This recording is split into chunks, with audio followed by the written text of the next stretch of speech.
Hello, everybody. Excited Utterance here. And hang on just a minute. Okay. Wait, no. Okay. What? You leaving already? He'll be back. What? Yeah. Okay. Look. Come. Come. What is your problem?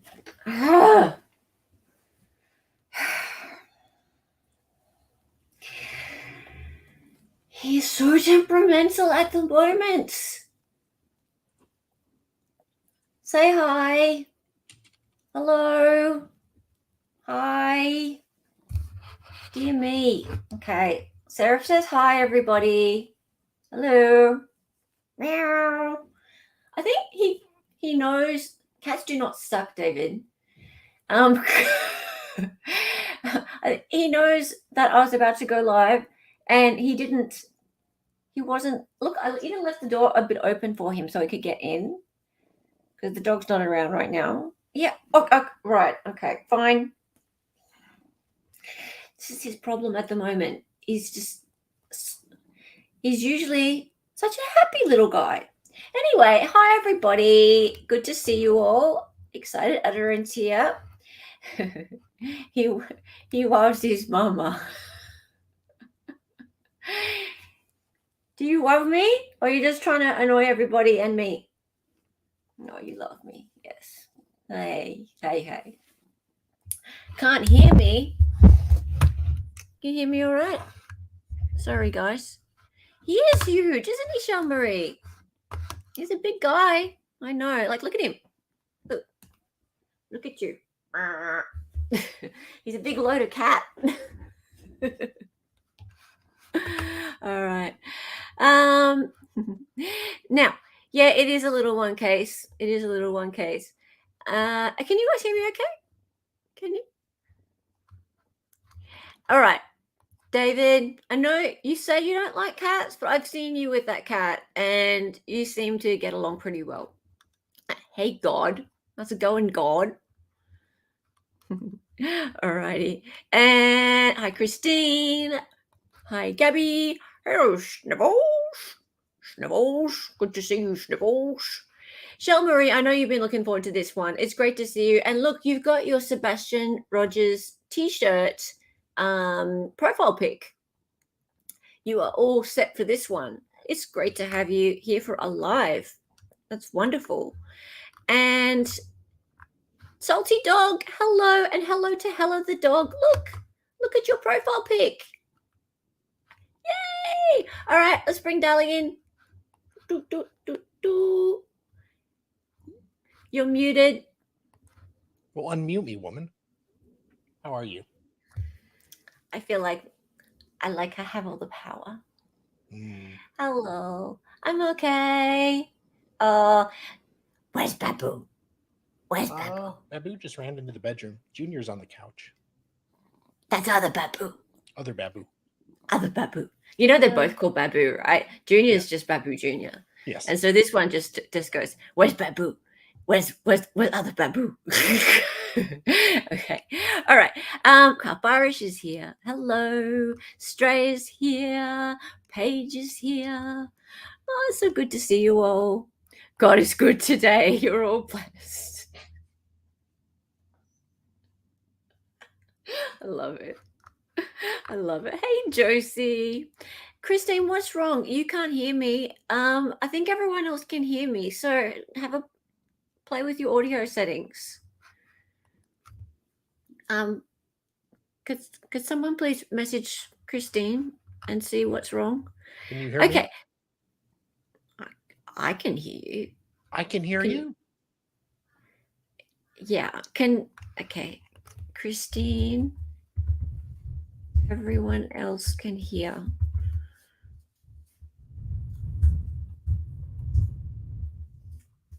Okay, cool. All right, let's get into it. Now, also, David, you're welcome to join if you like. But you know that. You don't need an invite because you can get in anyway. Let's do this. Stop it. Let's do this. Now, this is an interesting one. And yes, it is a a little one case. He's a teenager and he's been missing for quite a while now. We'll talk about the details now. So, Sebastian, he is a 15-year-old with autism, and he vanished from his Henderson residence in Tennessee, February 26, 2024. What's the date today? 24th of April. So 2 months ago, nearly to the date. Wow. Nearly 8 weeks. That's a while. He's been gone a really long time, and there has been no sign of him. Do we have anyone from Tennessee here? I know that Leo is from Tennessee. Anyone in chat from this area? Put your hand up now, or if you want to, you don't have to say. But if this is local to you, I'm sure that you would have heard tons about this. And P.S., in the description is the phone number that you can call. You can hear me now? Excellent, Christine. Good stuff. The phone number that you can call if you've seen or know anything about this whatsoever. Alrighty, let's keep going. So the search for Sebastian Rogers has extended over 2 months without any confirmed sightings. The Tennessee Bureau of Investigation, that's TBI, and the local sheriff's office has been leading the search, which initially focused on areas surrounding the home and expanded to include neighboring counties and states. All right, so they've been doing their job. Now, on March 13, 2024, the TBI announced that they had no updates on the search for Sebastian, but were still actively investigating and following up on leads. So that's all standard stuff. Now, despite the extensive search efforts, including the use of helicopters, drones, search and rescue dogs, and teams on foot, there have been no signs of Sebastian. Where did he go? What happened? Well, that's the sanitized version, everybody. That's just the, when you type it into Google, they kind of come back with something like that. But then there's this.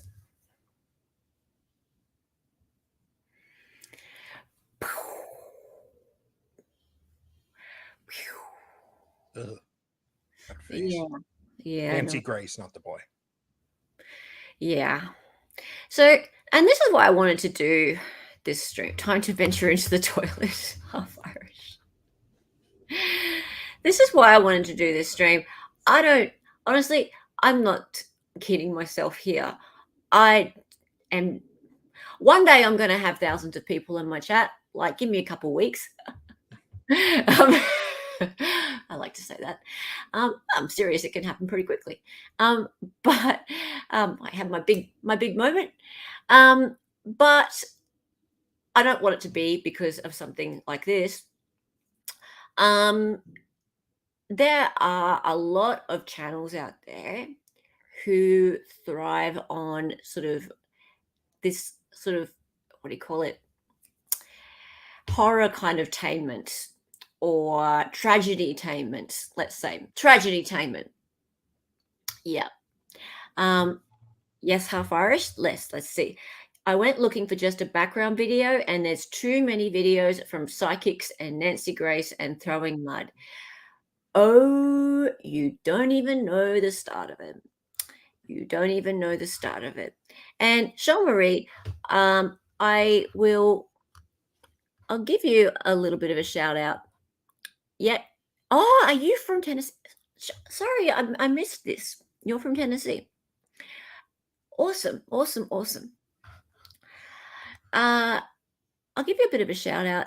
Thank you for putting me onto a couple of the channels. And I don't mean to disparage here. I'm new to this, so please give me a break on this one. I live on the other side of the world. This doesn't really happen here unless I'm blind to it. We don't really have. Oh, Babusia.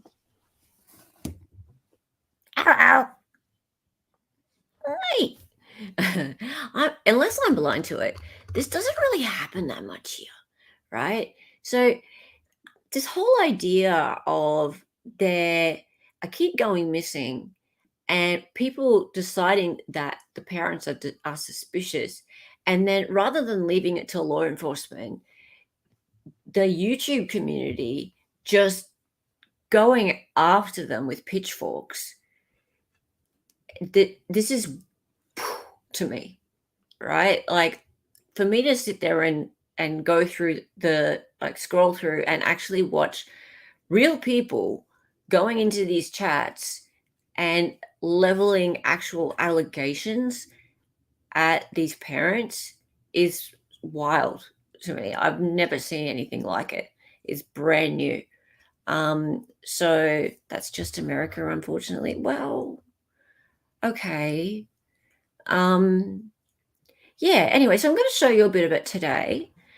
And Sean Maria, since you're there, I'm interested in your point of view on this. I'm really open to your point of view on this. And like you sent me through some channels, and I'm not disparaging them. I'm just really curious about the phenomenon.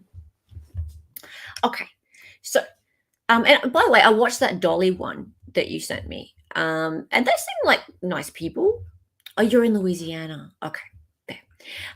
Yeah, they seem like nice people. It's just, it's more just this sort of flagrant approach to allegations against people who are not even named as persons of interest. And I tell you what, this Nancy Grace here, I don't know how she gets away with making allegations like this. She must have legal people who sort of vet what she says prior. Okay, let's go. So since Sebastian went missing, what has followed reads like the script of a Netflix crime drama. I'm not kidding, right? He'd not been seen at all. Yet what's happened since has just been berserk. Okay, so an angry mob of citizen justice warriors led by reporters and social media investigators were quick to decide foul play was involved. And I mean really quick. Right, it was in probably about 8 days that people decided that the parents, I'm going to be careful how I word this now, the people started to make allegations, assumptions that the parents allegedly were involved in the disappearance. And again, like, you know how we talk sometimes about how people judge behaviors as being not what they would expect, kind of like Scott Peterson, or like I like to refer to the Lindy Chamberlain case. They're just not sad enough. They're just not acting the way you hope that people would act in the situation. A little bit like that. Okay, so let's have a look. So allegations began to fly in the direction of mother Katie Proudfoot and stepfather Chris Proudfoot. So let's have a little bit of a look at that.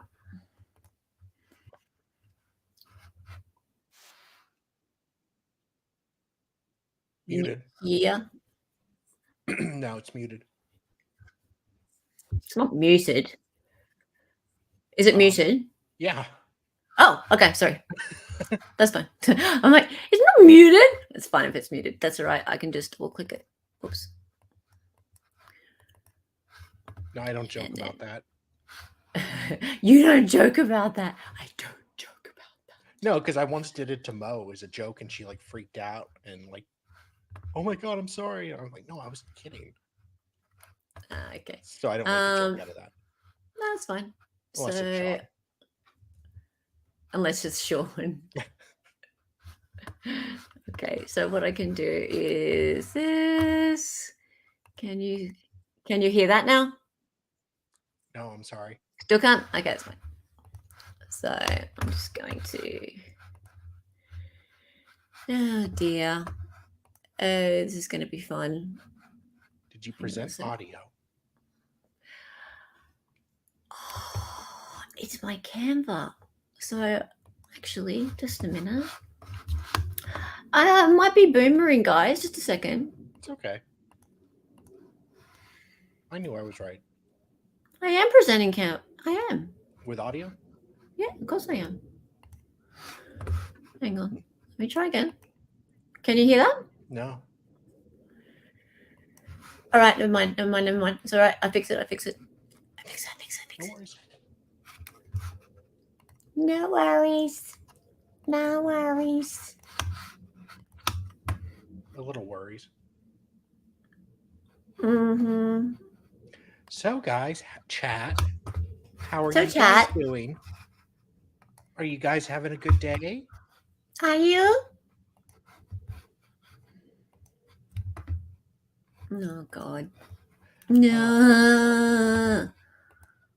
It's all right. Simmer down. No. Helen's having a boomer moment. It's okay. Having a boomer moment. I'll entertain us. Yes, please. Yeah, you do that, and I'll fix every single video in my thing. Because I tried a new way, and I thought, oh, this is great. Look, I can actually put YouTube things straight into Canva. This is fantastic. And it's like, amazing. Shut up. All right. You okay, love I can white do it people? a different way. Stop it. Beta. Okay, I can do it this way. We are professionals here. Yes, we are. All right, there we go. I don't know where he's at. Mom Katie broke down several times in our interview, but says her hope is strong that her son Sebastian will be found safe and return home. He's going to walk through that door, and this street will be flooded again with family and relatives all waiting to hug and love him. And Stepdad Chris says it's been an emotional roller coaster that all started Sunday night, February 25th. Pretty normal. He was playing in his room. When I told him to go to bed, he did. He said, "Good night, Mom. I love you." Katie says she went to wake up Sebastian around 6 a.m. Monday for school, and he was gone. Within minutes, Katie says she was on the phone with Chris, who was working out of town, and they quickly called 911. And he's not a runner. He's never run away before. I don't know why. I don't know why he walked out that door. I mean, he's a good kid. He's not So that's the stepfather. a mischievous child by any means. Katie and Chris say Sebastian is not on social media. While he loves to play Minecraft, they tell me he does not have any online capabilities. I asked if there was any reason he might want to leave. We've been combing over that day and even the weeks before he left, and I hadn't been able to figure it out. He's that morning he was laughing, he was joking. It's as if Sebastian vanished. No sign of him on any video throughout the community. Thousands of miles logged by law enforcement, canines, helicopters, even dive teams, and no sign of him. Chris and Katie tell me they've been harassed, people pointing fingers at them. You're not in this situation. You don't quite understand. No, the mom is genuine. I wish you would step back, take a different wide open view, and not assume what they know. It's just better to stick to the facts. Are you both in the clear? I can tell you that Mom, myself, and the father have worked very fully and cooperatively with all agencies across the board. We have anything that they've wanted, we have provided. What do you want to say to Sebastian? What do you want him to hear from you right now? That we love you so much, and we want you to come home. That's You're sad. not in trouble. All right. Now, Katie did tell me that even though Sebastian does have autism, he is a smart teenager. He is highly functional. They say if you see...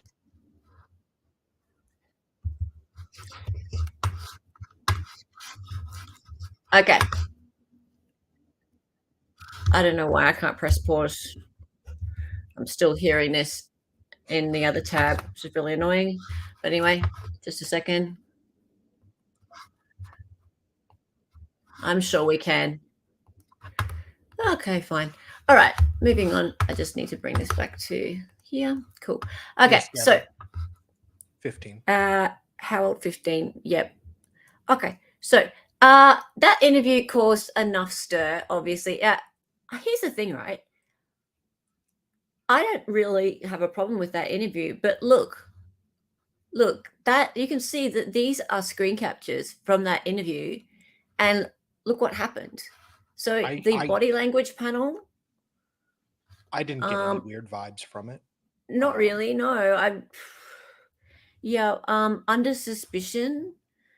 Well- Open spirit box session. Yes, I mean, in a case like this, a missing child, the parents are the first people you look at. Yeah. But that's just one aspect. Yeah. Okay. So that's fair, Josie. That's fair. I know nothing. I'm just throwing stuff out there. I hope there's nothing going on. I do too. But I'm just taking you back to like right at the beginning. And right at the beginning, I'm not really sure why people were so quick to put things onto the parents. It just, I feel like right at the beginning that you'd feel really bad for them. You'd feel really, really bad for them. You'd be like, oh, I'm so sorry. And you just want to help them. Yeah, what happened? He just walked out the door. Well, no. Well, Okay, no, not out the door because there's cameras out the door. Actually, how about we let Nancy Grace explain? How about we do that? Okay. Yeah, the big guns came out, and I'm just going to have to open link in new tab. There we go. Yeah, that's going to work now. I can just share this tab instead. Go. Play. And Mr. Proudfoot, when did you leave town? Early February. So you had been gone for days before he went missing. Is that correct? Correct, ma'am. Had you visited home since you left? You said from when I initially left? Yes. Yes, ma'am. I came home February 26th, the morning I was told to. Might go back a bit, actually.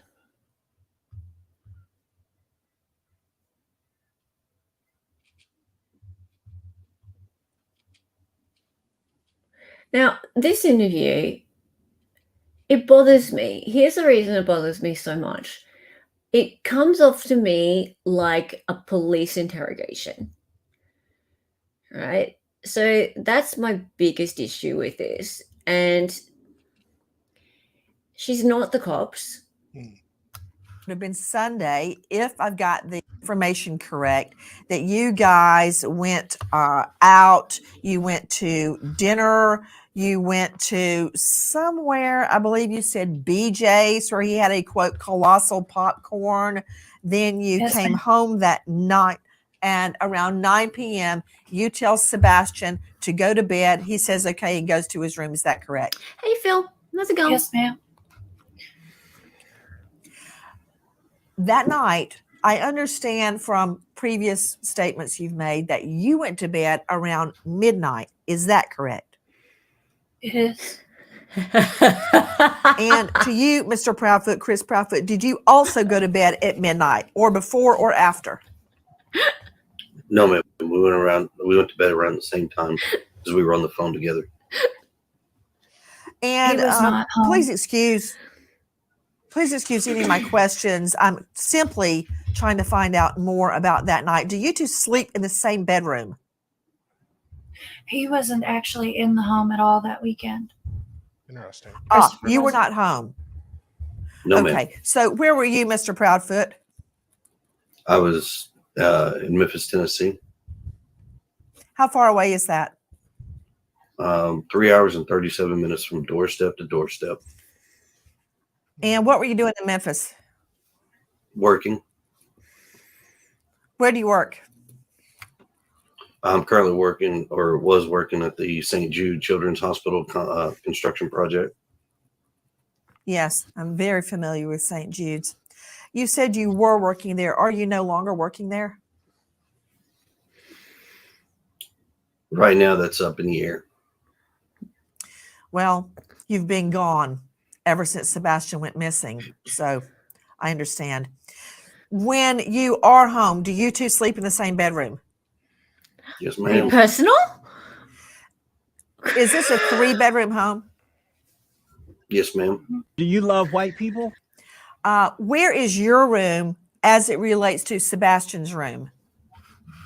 It's on the opposite end of the house. The master bedroom's on one side, and the other 2 bedrooms are on the other side of the house.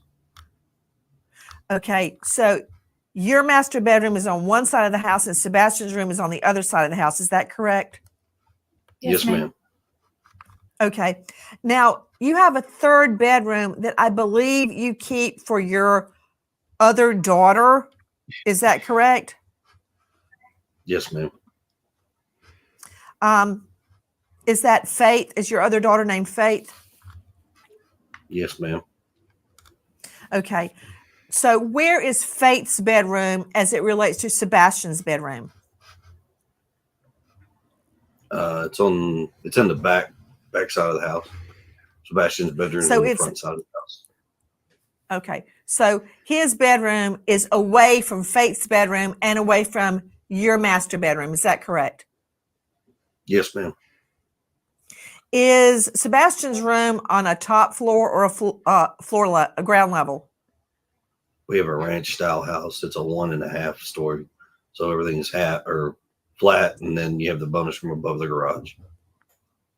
Okay. So his is on ground floor, right? Yes, ma'am. Yes, ma'am. Okay. That morning, was there any sign of a break-in through a window, a front door, a back door, a sliding glass door, anything at No. all? No, ma'am. I'm not Okay. a fan of No this sign of either, forced entry. Snivels. Was anything taken from the home at all?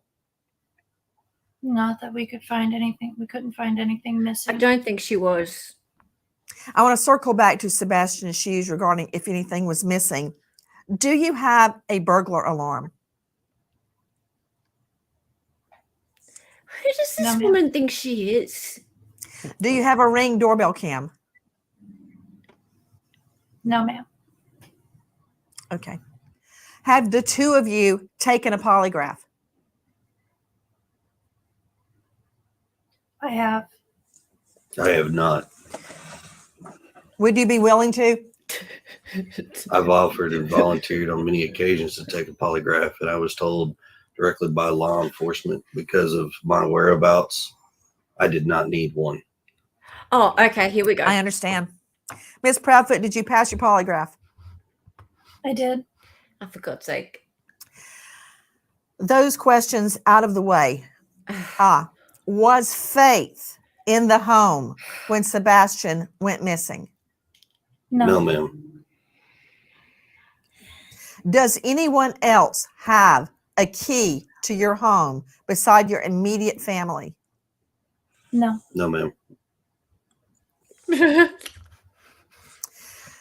That night, Miss Proudfoot, at midnight when you went to bed, what did you do until midnight?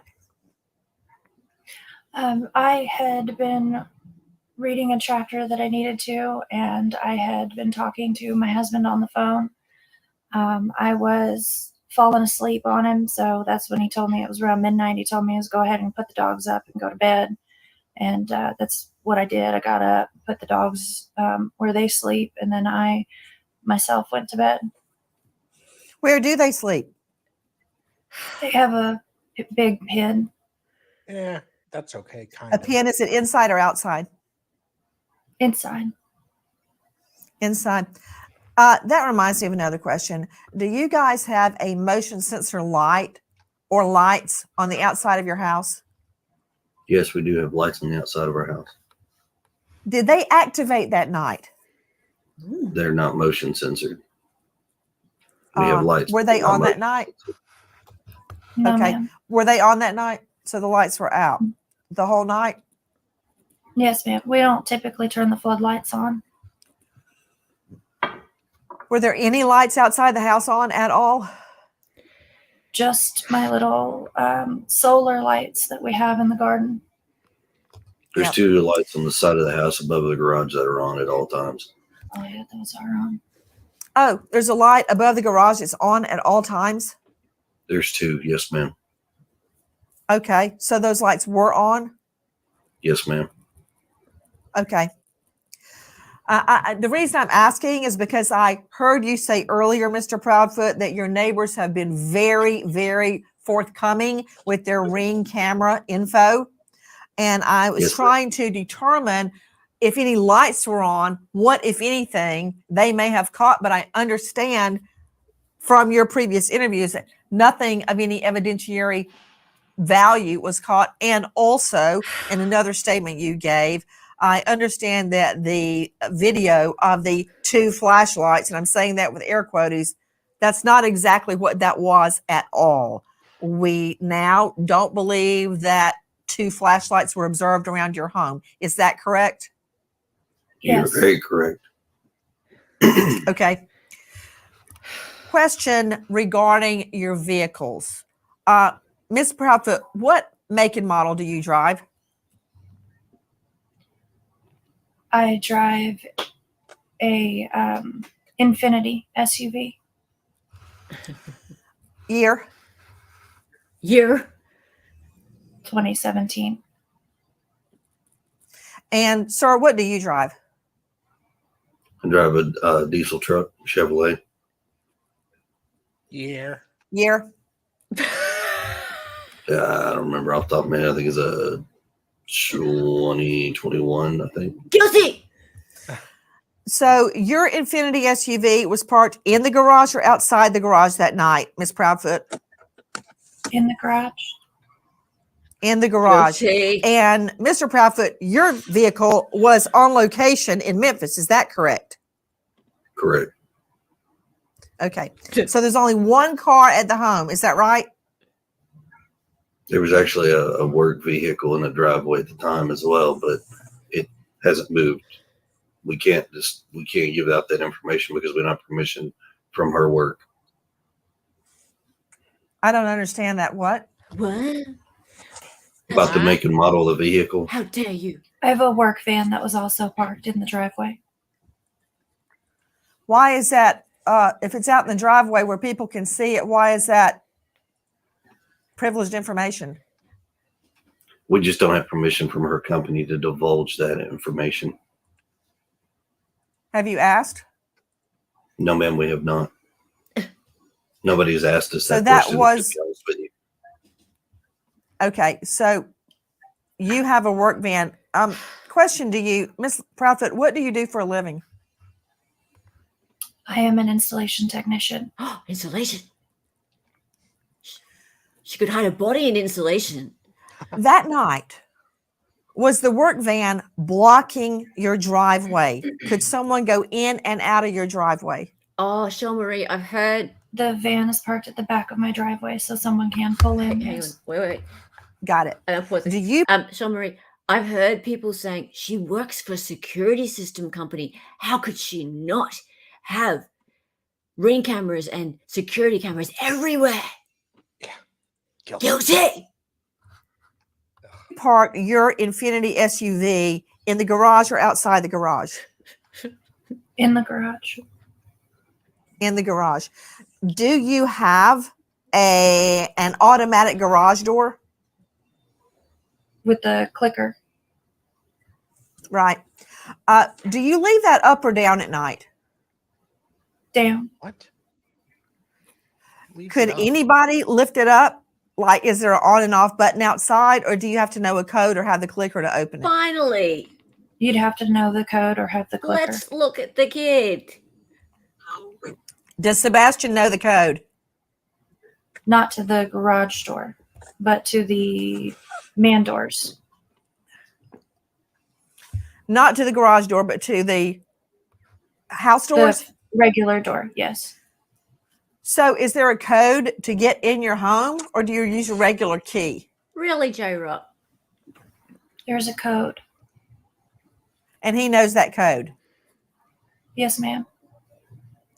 Question. I'm just trying to figure out how he would have gotten out or if somebody came into the home. Could they have gotten through the garage door? Interesting. No, unless they know the code or had the clicker, which they did not. Do you lock your doors at night? Yes, ma'am. Could he have left on his own through those doors? He could. Yes, ma'am. But I heard in another interview where Mr. Proudfoot said he was not a, quote, wanderer. He didn't wander around. He had never left the home before on his own. Is that right? Correct. We haven't had issues with him running or taking off in the past. Okay, let me ask you a couple of questions regarding the doors. Do you have any home surveillance, anything at all that would have given us an idea or a clue if the door had been opened or not, or a window? Not directly from our house. Well, then from where? That's what we were hoping that neighborhood Ring cameras and may have picked something up. Gotcha. I want to go back to that night. You said Hey, you were better up be till the midnight. cops You were coming for reading them. something. What were you reading? That siren. A chapter for school. A chapter for school. Are you in school? I was. Yes, ma'am. I've since dropped my classes for the time. What are you studying? Business administration. Gotcha. Where do you go to school? DeVry. Relevancy. So that night you go to bed at midnight after you've been talking to Mr. Proudfoot on the phone. You put the dogs away in a cage, a crate inside the home, and you go to bed. Did you check on Sebastian at that time? I did not. Okay. Do you normally? Not typically. Since he's gotten older, I've not been checking on him as frequently throughout the Great night. question, Because Snibble. normally he's good to go in his room once he goes to bed. Earlier you had stated you heard a noise in his room before you went to bed. What time was that? Around 10 o'clock. 10 p.m. What did it sound like? Just a thud. A thud. A thud. You stated that you said, look, I don't care what you're doing in there. Go to bed. Is that right? I was on the couch, which is near his room, and I said, Bubba, did you fall out of the bed? And he said, no, ma'am. And I said, well, whatever you're doing in there, knock it off and go to sleep. So you heard his voice at 10 p.m. Yes, ma'am. Do you have any idea what the sound actually was? I do not know. If he were to go out his window, what would he step on? Mulch and bushes. Did you say mulch or mush? Mulch. Mulch. Mulch. Mulch. Okay. Got it. Got it. Has he ever gone out the window before? No, ma'am. Is his room on the front of the house or the back of the house? Front. Front. Do any of your neighbors' ring cams point toward your house? Could they pick that up? They do, but it's so dark that they can only see after it gets so dark at night, they can only see certain things where there's light. I thought there were the two lights on. Oh, On the on- opposite side of the house. liars. Okay. Can we talk about Sebastian's shoes? Oh, Why not are you shoes. convinced Sebastian left without shoes on? Or are you? Well, the reason that came about is because all of his shoes are accounted for inside the house still. Are you positive? I'm positive. How do you know what clothes he was wearing? The clothes that we described are the ones I saw him in when he went to bed. The shoes have been such a big deal. That morning, you woke up at 6 o'clock. Is that the normal time you wake up? Yes, ma'am. Are you a heavy sleeper? Off and on. Do you take any medication at night that would make you sleep? No, ma'am. But you heard nothing. I did not know. So we know he is alive and well at 10 p.m. At 6 a.m. He's gone. Oh, You say he's never left before. Is that right? Correct. He's never run off before. And could I confirm, where was his bio dad at the time he went missing? Oh, I believe he was at work Bio in dad. Nashville. Had there been any family argument or altercation here we go. prior to him going missing? No, ma'am. oh, what's your body language? And Mr. Proudfoot, when did you leave town? Early February. So you had been gone for days before he went missing. Is that correct? Or had he? Correct, ma'am. Was he hiding in the Had you mulch? visited home since you left? You said from when I initially left? Yes. Yes, ma'am. I came home February 26th, the morning I was told that he was missing. From the time that you left for the job in Memphis to February 26th, did you visit the home? Yes, ma'am. When? I was home. I can't give exact dates. Law enforcement has told me not to provide exact dates, but I had been home multiple times prior to February. Oh, she's going to pick up on that. And then She's not going to I like left that. early February and then didn't come back till February 26th, the morning he was missing. So you were not home from the time you left early February till Feb 26. Is that right? Correct, ma'am. Where were you living in Memphis? I have an RV trailer that I stay in at an RV park.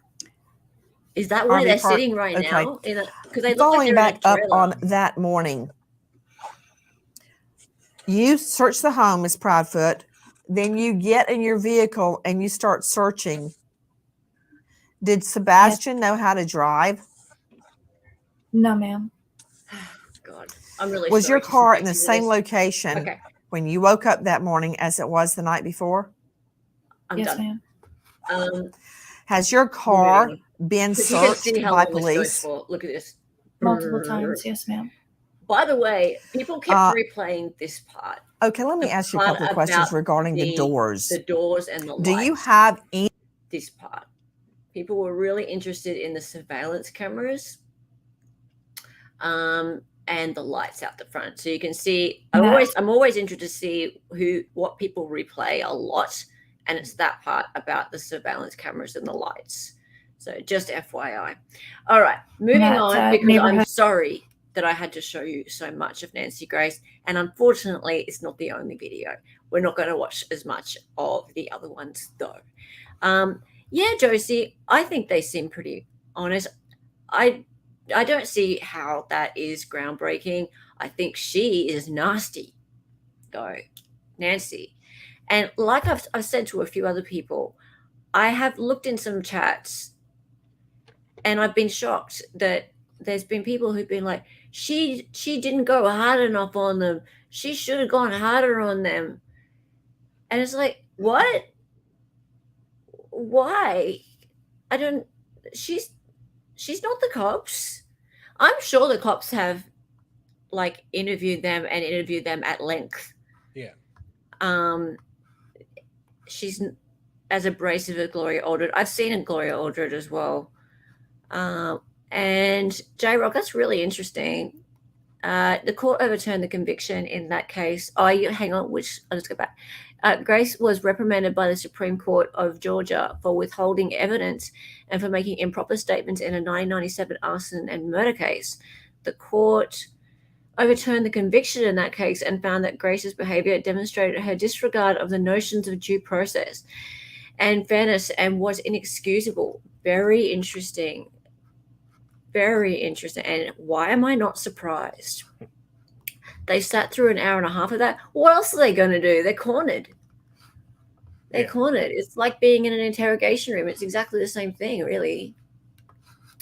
All right, let's keep going. So that was that. The big guns came out, and you can imagine that every YouTuber ever re-streamed that, and their audience just went nuts. They were like, guilty. Yeah. Oh, Dali, would you like to read some comments?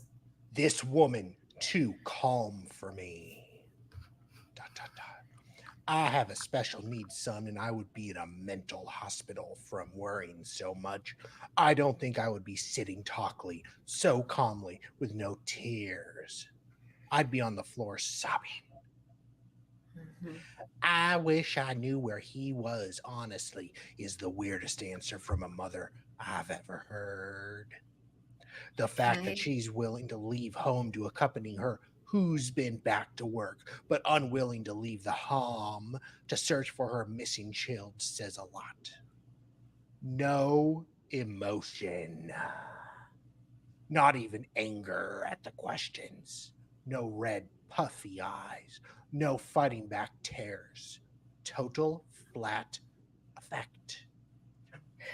Guilty, guilty, guilty, guilty, guilty, guilty, guilty, guilty, guilty, guilty, guilty. By the way, did I mention these two are guilty? The mother speaking in past tense in reference to the child is usually not a good sign. Yeah. Did I mention she's guilty? Yeah.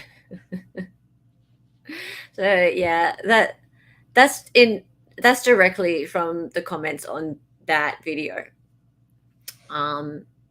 So you can imagine what the comments would have been once some streamers started like building up the hype afterwards. Yeah.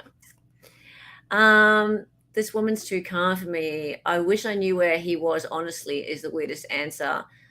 No emotion, not even anger. Like I've said before, I find it really disconcerting when people take someone else's reaction to a horrible event and like and then go, oh, I would have reacted differently. Well, of course you would have reacted differently because you're you and that's them.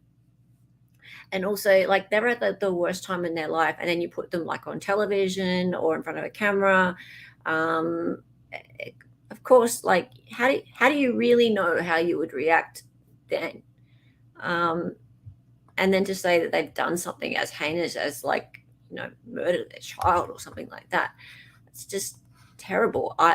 You think that you would be like crying and blubbing in that on the camera, but would you really? Do you know you would be? You don't know. You really don't know. Okay, so by now the wolves were out and hungry for blood. The tone of the public following the case went from concern for Sebastian to anger at the parents and law enforcement for not arresting them. It's like, what are these cops doing? Why aren't they arresting them? Did they find the boy? No. Not unless there's been a update in the last couple of hours that I don't know of. Okay, so did they lie? Nancy drills Proudfoot's, swatted and whacked Sebastian. The step monster. Okay, so let's go into this. And any theory on their guilt was good enough for a stream. So people looked at this guy, Chris Proudfoot, the stepfather, looked at his arms, and they're like, are there bite marks on his arms? I don't know why anyone would think they're bite marks, but okay. They apparently went on some road trip, the parents. Oh my God, they left. How could they leave? Inconsistency in interior photos. So, I don't know. I didn't look at this stream, but apparently they're like looking at the cameras and things and saying that there's something wrong with inside the house. Yeah, okay. There's something fishy about the case. I just don't know whether or not it's them, whether it's the parents. Whenever I hear Proudfoots, I hear a hobbit yell Proudfeet. Okay, let's keep going. And then the internet struck gold. The biological dad came out with this. Okay, let me bring this up. No sign of Sebastian Rogers. The 15 disappeared in the middle of the night on February 25th.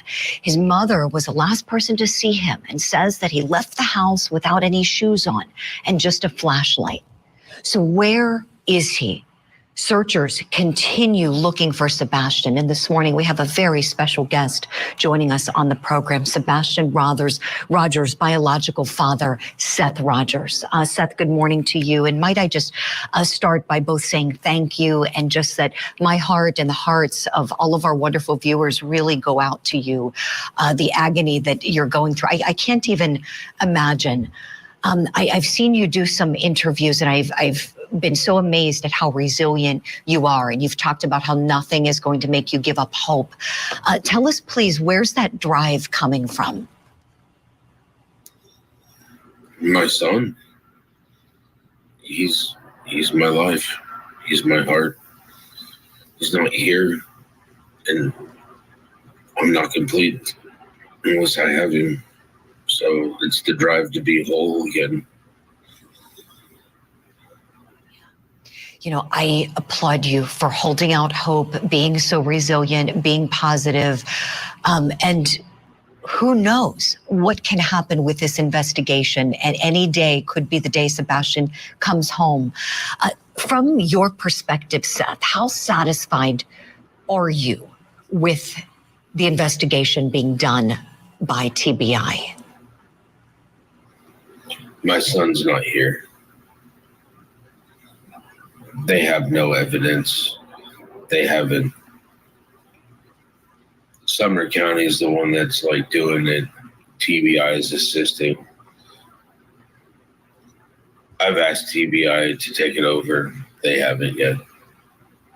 Okay, so I'm going to go forward because what the striking gold part is this. To wander. He's never eloped before. Are you leaning towards a potential kidnapping? Anything is speculation at this point in time, because there is no, as they have said, evidence that leads towards foul play. But there's things that just don't add up. His mother was the last one to see him. She's responsible for this, either through negligence at the bare minimum. Ooh. Has she been a good mother to Sebastian? Not in my opinion. Oh, this is the third time that issue. You know, my son's come up missing now under her watch.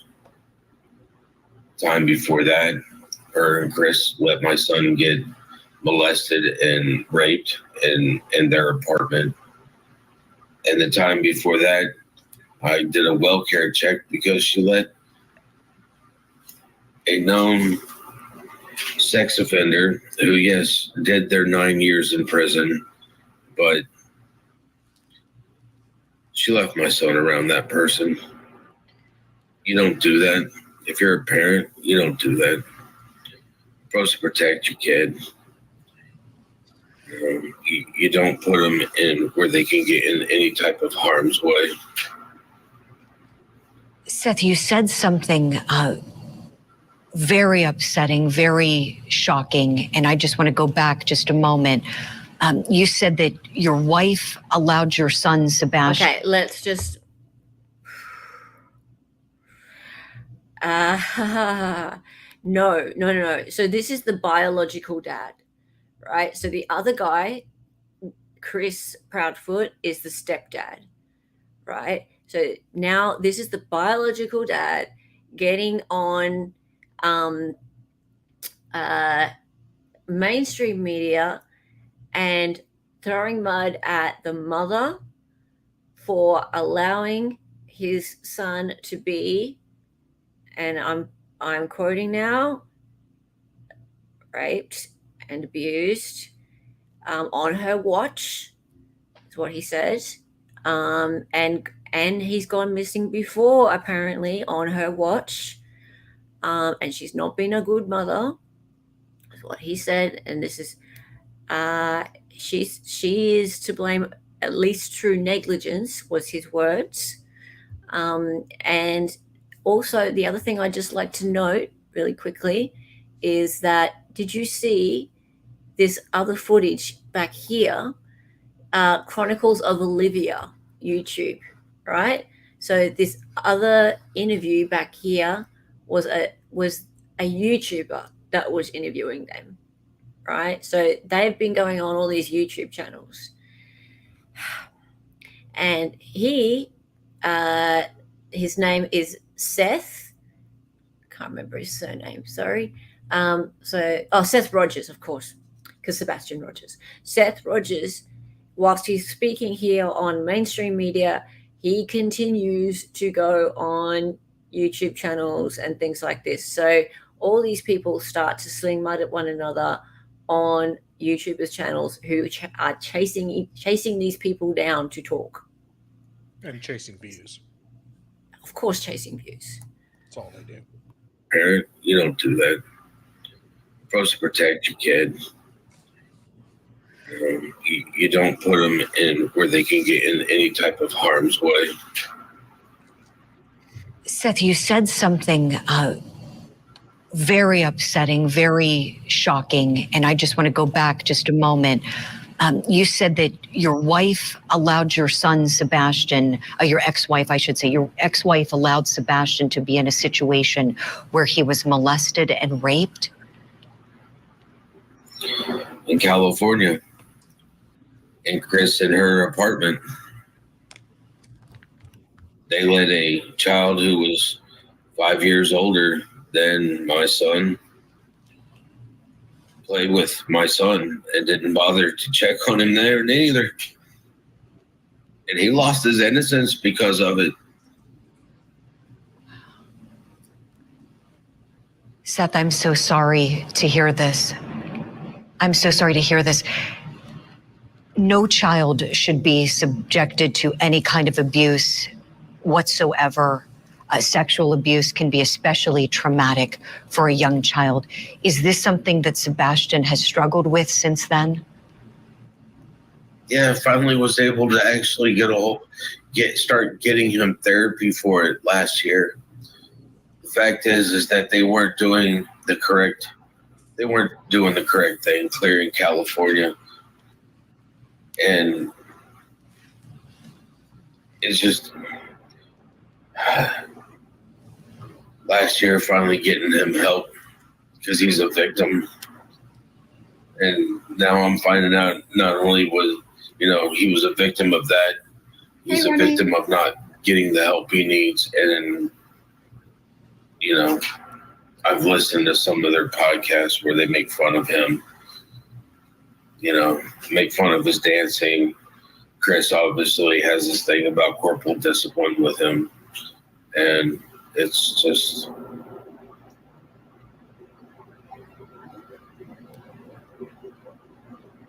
it's not good.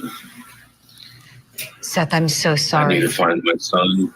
Right. And he's going to need extensive therapy now to put him back on the right track. Yes. Was Sebastian the one who told you about the sexual abuse that had happened? His mother did, and my son did. This happened in California, so Sheriff's Department, CPS was involved. Sheriff's Department was involved there. They wouldn't give me the kid's name, his last name. But at least the only thing I was able to do there was put the detective over that case in contact with the school psychologist so that at least they could protect the other children from this child. Right. So no juvenile proceedings commenced or anything like that, Seth, with this child. He wasn't brought to juvenile court. Mm-hmm. No, in California, kids 13, they're like, he's too young to prosecute. And they wouldn't do anything about the parents either. Seth, I'm so sorry. I'm so sorry. My heart breaks for you for so many reasons, and this is just one more of those reasons. Tell me, please, Seth, what else do you want the public to know as people all over are hoping and praying for your son Sebastian's safe return? That I'm just looking for him. I need people to help. I'm just one person. I can do a lot, but I can't do everything. And I have to find him. I have to find him. Absolutely. You have to find him. And we will continue doing everything we can here at Court TV to help you find him, putting his picture out there, video, talking about him. And hopefully he is somewhere where he can be brought home safe to you soon. Seth Rogers, thank you so much for this talk. Thank you for sharing all of those things. I know it's not easy. Every good wish as you hopefully bring Sebastian home safe soon. Yeah. Thank you. Okay. So that was that. Now you can imagine that set off a spark, right? We obviously in here are like, what? Okay. How long has he been missing now? 2 months. Yeah, he's been gone for 2 months. Yeah, she did a good interview, and that seemed to come by surprise. She didn't seem to be ready for him to come out with that. That was just like, whoa, okay. Yeah. Okay, so until the next news cycle clicks on, well, for them, sure, but I tell you what, the social media warriors went to town with it and still haven't let it go. Let's keep going. And this, right, so let's see what happens. I need to bring it up into how do I do this? Okay, you can't watch it there, so I need to copy video URL and bring it over here. Sorry, I know that my thing's not working properly, so I just need to bring it up for you into a... You're listening to this? Hang on. This is a short one.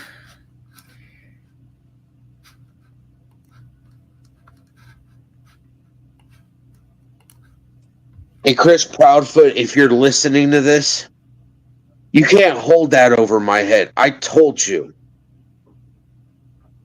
You're going to piss me the fuck off, and I don't give a fuck who knows. It's your fault. It's your and your wife's fault. Okay. You guys Well, hang on. don't deserve to be around kids. Okay. What? Right. Yeah, so he started like just posting these. He's angry. His father's angry. Yeah, it gets pretty bad. Yeah. Boom. Yeah, exactly. What he did was more slinging stones at the mother in anger instead of trying to do something for his son. And what Cheryl Marie is saying is correct. Yeah, the anger and the accusations start getting really, really bad. So this is about a month into the kid being missing. And the dad, this is the bio dad, is like the stepfather and like the mum. She's allowing the stepfather into the kid's life, and she's just not making good choices, and I don't trust either of them. And like he just said to camera, yeah, he just basically dissed the stepdad and said neither of you deserve to be around kids and it's your fault. Yeah, well, he's pissed. Yeah, let's not forget to like the stream. Okay, let's keep going. All right. So the smoking gun was now pointed clearly at stepdad Chris Proudfoot. And so here we go. Nancy Grace decides to talk to the dad, of course. Why not? Of course. Yeah, that escalated quickly. Correct. Of course. Of course.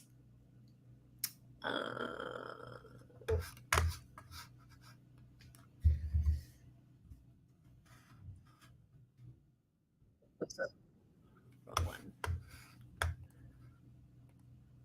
Oh, right. So cue the ex-wife to corroborate his horribleness. Sorry, wrong one. Cue the ex-wife to corroborate his horribleness. Huh.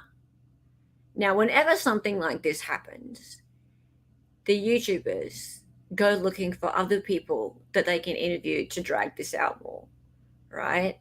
And one of them, who shall go unnamed, someone here probably knows who this is, but one of them found the ex-wife of the stepdad.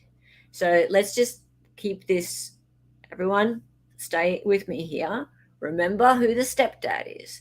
So the stepdad is Chris Proudfoot, right? Drama farming. Oh, it's a great word for it. Great word for it. So the stepdad is Chris Proudfoot, right? The dad is Seth Rogers, right? Now, this lady here is one of the ex-wives. Apparently there's 5 ex-wives or something. But this is one of the ex-wives of the stepdad. And just watch, because she had a big, long interview with a very well-known YouTuber. Oh, God, I hope you can hear this. Oh, I think you probably should be able to hear this. We would argue. Can you hear that? Just the smallest thing. Oh, thank God. And a lot of it also had to do with how he disciplined my children. Okay, yeah, this is Nina.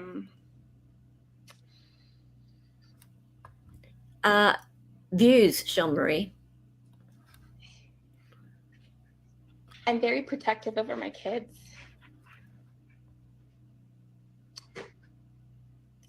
And I didn't want somebody else to discipline my children.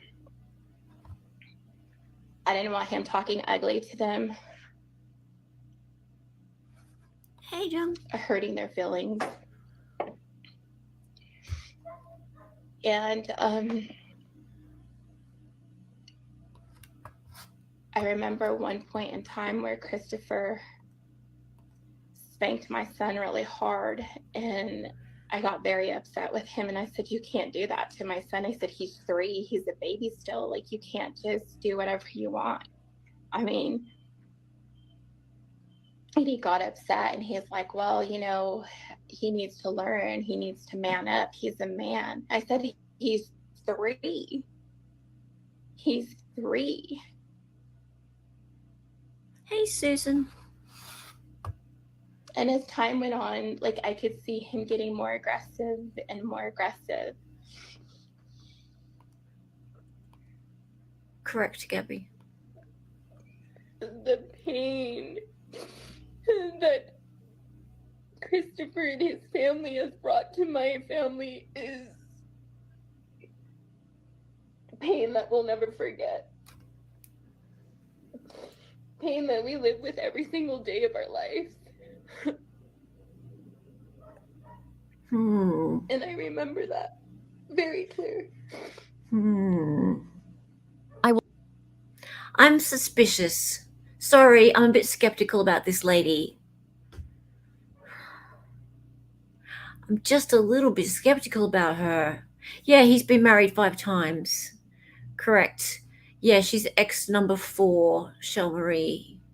Okay, so this lady coming out, that lit another spark of streams about how, and I'm going to put this in air quotes now, allegedly Chris Proudfoot is an abuser, right? And I actually went into one of these chats because someone had the subject title, Chris Proudfoot needs to be stopped. He's an abuser, ex-wife spills beans or something like that, right? And they were rewatching this. And I was in there and people were just flat out, not even saying they think he did it. They think he was abusing this kid, but just flat out saying it, that he did it, that why aren't the cops doing something about this? He is this, he is that, and the creator too, right? And I went in there, I was just like, have you got any proof? Because if you don't, like, you realize you could be sued, right? Like, this is like flat out defamation. Yeah.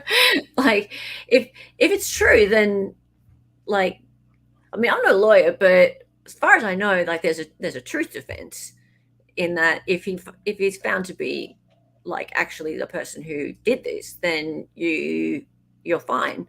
But if he's not, he could sue every damn one of you, I think, especially the creator. So, like, you need to say allegedly, don't you? He'd have to prove that he didn't do it, at least 5149. The Civilly. evidence, yeah, civilly. Yeah, civilly. Yeah. So it's still there's still some burden for him, but yeah. It's not the best thing to do. No. To go around just going, oh, because we saw this lady saying that he was spanking my child. Yeah. And I haven't watched her whole interview. Guys, if anyone actually watched her whole interview, Shell, did you watch her whole interview? The reason I picked out this bit is because this is a bit that I saw a bunch of TikTokers replaying. And to me, that sounds like it's probably one of the nastier bits, right? And yeah, usually when the TikTokers sort of pull a piece out, that is like the more salacious part. So come on, spill it. Who did the interview? Give us a hint. I might as well. It's JLR. So yeah, this is her personal account. Yeah, this is her personal account. Yeah. Did he hit them, slap them? She said spank there in this particular one. She said spank. Yeah. So look, he might be a terrible person. He might be all these things. It's just like it worries me when people start making these allegations for their own sake. You know, like it's done. I'm not making any allegations today. I will not make any allegations because I don't want to be sued. I mean, I might be all the way over the other side of the world, but I still don't want to be sued. And I just don't think it's the right thing to do. Everyone is innocent till proven, as far as I'm concerned. Meanwhile, the kid's still missing. That's the other thing. Meanwhile, the kid's still missing. Is this lady helping? Yeah, that's the other thing, right? I feel like all this stuff was just deflecting. It was just deflecting. Yeah.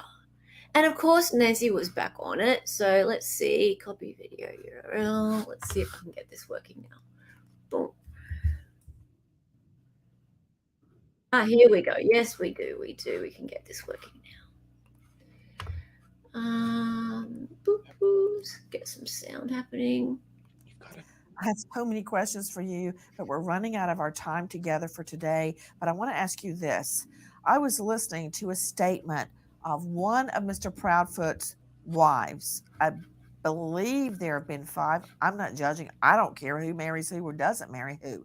But this particular one named Nina stated that they had 2 children. Okay. One she had from a prior relationship, the second she had with him, and that the daughter had braces, and he hit the daughter in the mouth and busted her mouth. Okay. Guys, remember, Mr. Proudfoot nor the mother have been named a suspect or a POI in this case. Thanks for saying that, Nancy. My question to you, Seth, did you know about any of that?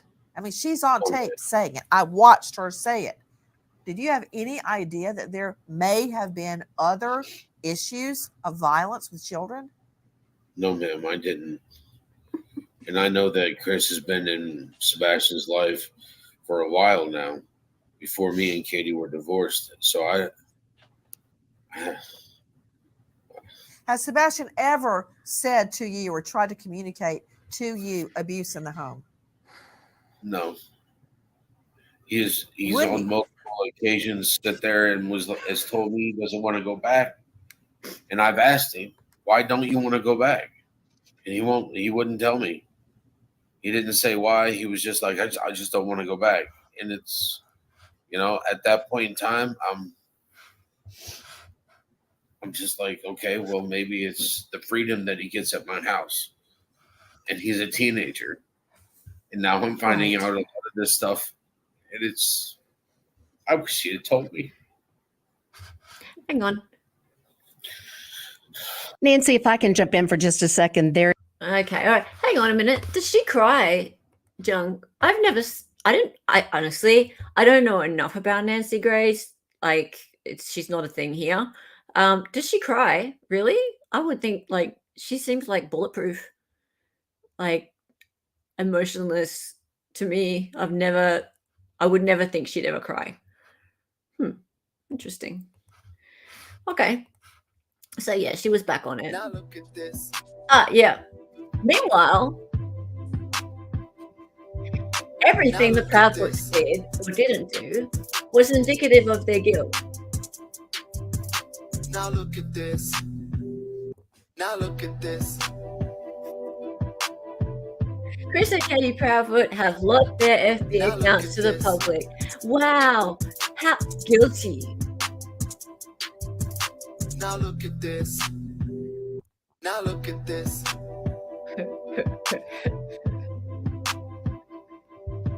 Now look at this. Sorry, it's just too good to not dance to. Now look at this. Now look at this. One more time.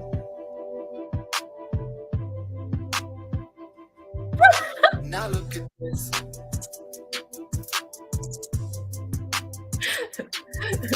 Now look at this. I don't want you looking at that. I hope I don't get struck for that because that comes straight off TikTok. I couldn't resist it. I wasn't rubbing them. I was covering them. I'll save the nipple rubbing for off stream. We had to lighten things up, right? It's been a hardcore stream, right? So,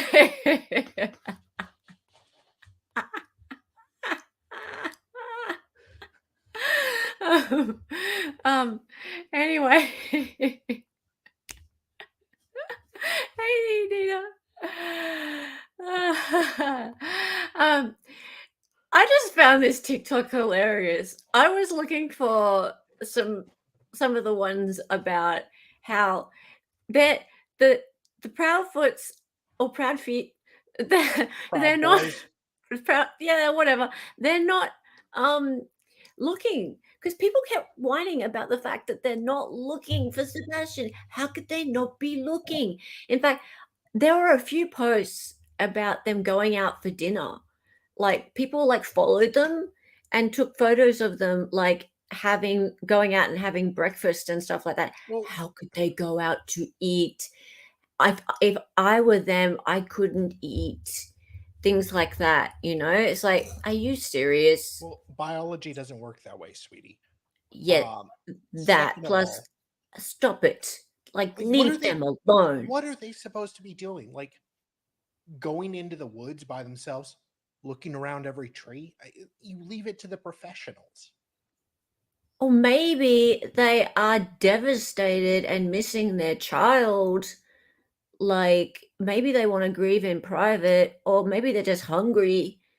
Like, maybe you should leave them alone. Yeah, and maybe Like- they don't. Maybe they're depressed and they don't have energy to cook because they're grieving, so they go out to eat.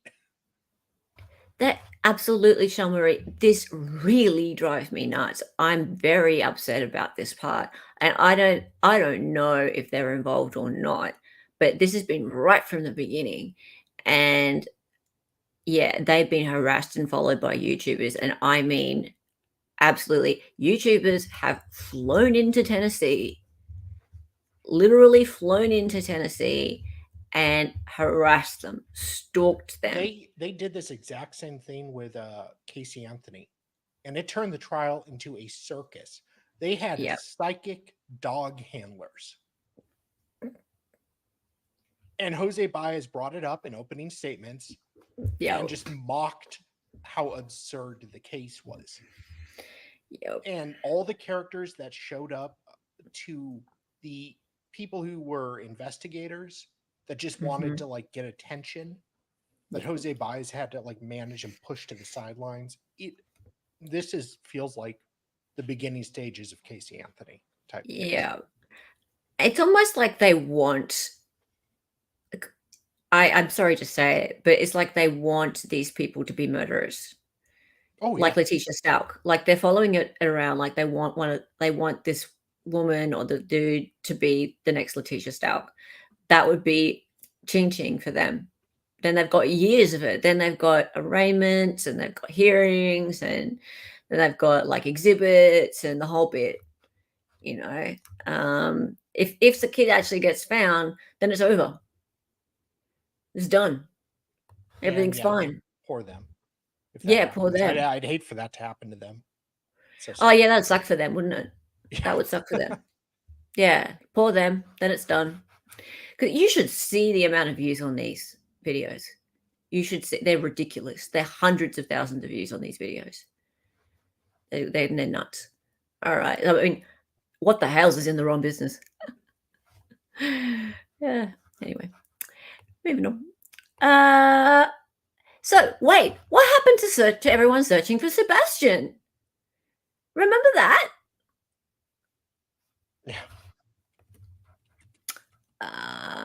Let's have a look at that. Let's have a little bit of a look at what was going on with the search for Sebastian during all of this.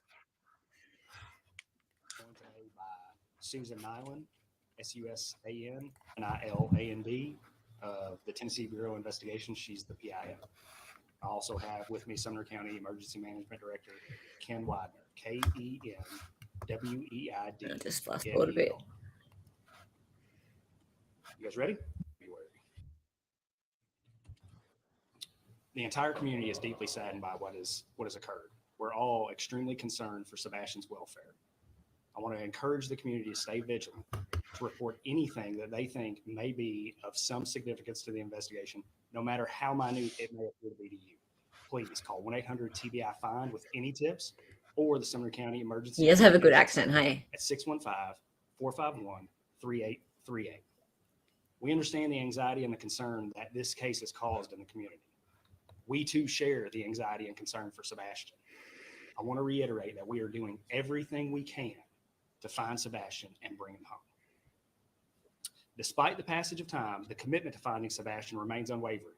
I said this when we scaled the search back. Our commitment to finding Sebastian remains. We will continue to investigate every possible lead that comes in. The Sumner County Sheriff's Office wants to express our gratitude to the community and the many individuals who have helped in the search, the many individuals who have called in tips, the many individuals who have printed flyers and kept Sebastian's face in the news. Mm-hmm. Nothing would make me happier than to wake up tomorrow morning with a tip that cracks this case wide open and we find Sebastian and bring him home. Mm-hmm. At this time, I'll turn it over to Susan Allen from the TBI. Hi, good morning. Thanks for being here. We know how invested everybody is in the search for Sebastian, in finding out what happened to him and bringing him home. And we want to let everybody know he has not been forgotten. Nobody's forgotten about him. Nobody has given up looking for him. At the beginning of this investigation, there was a large land search for him. It was very visible. There were also waterways, lakes, ponds that were searched. There were aerial searches with helicopters and drones and fixed wing planes. They were done at night. They were done on weekends. They were done during the day. That was very visible, and it was something everybody was able to see. But we want to let you know that even though there is not that high visibility in investigating this case, that we are not done. It's gone back to what could be considered good old-fashioned police work.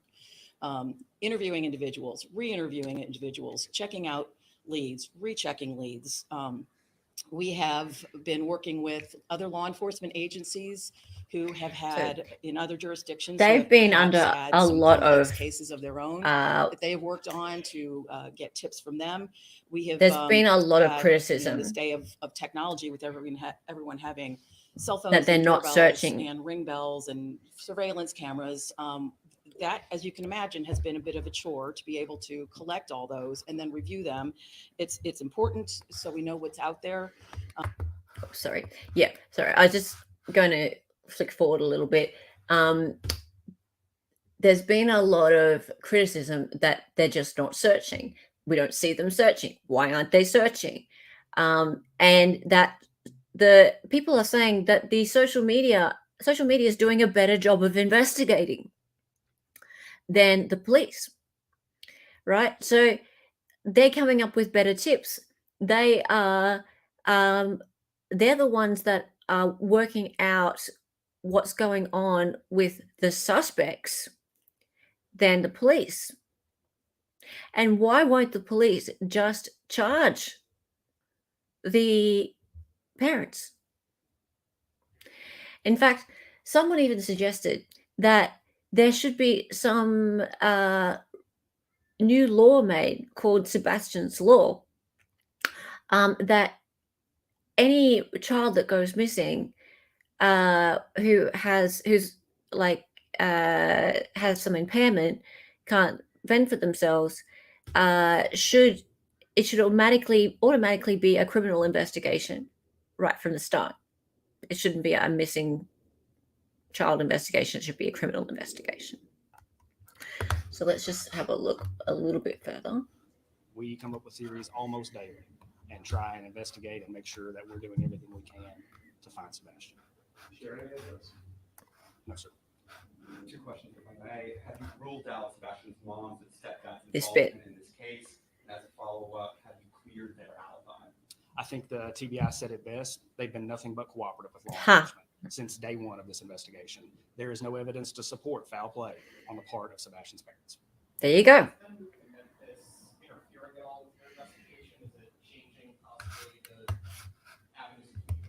No, sir. You mentioned, asked about recent evidence. We've heard some rumors that received testing. He's autistic. Yeah. Found in the past few days. Can you confirm that? There were some glasses found in the past few days. Have you been able to identify if they were Sebastian's? We are still investigating. And on the Cajun Navy, have you found how is that coordination happening? Have you found their work helpful? Are you guys working in unison or separate teams? The Cajun Navy is operating independently. They have not reached out to us. Have you found their investigation or their work helpful? Or have you Okay, the Cajun One Navy. of the things that I really appreciate they've done is print flyers and use Sebastian's face out. Let me talk about the Cajun Navy. Do you guys know anything about the Cajun Navy? Because the Cajun Navy, as far as I'm concerned, well, as far as I can tell, are about 3 people. And they come in, and I'm sure they're fine. They come in like with a boat, like a little like blow up thing, and they try and like coordinate search efforts.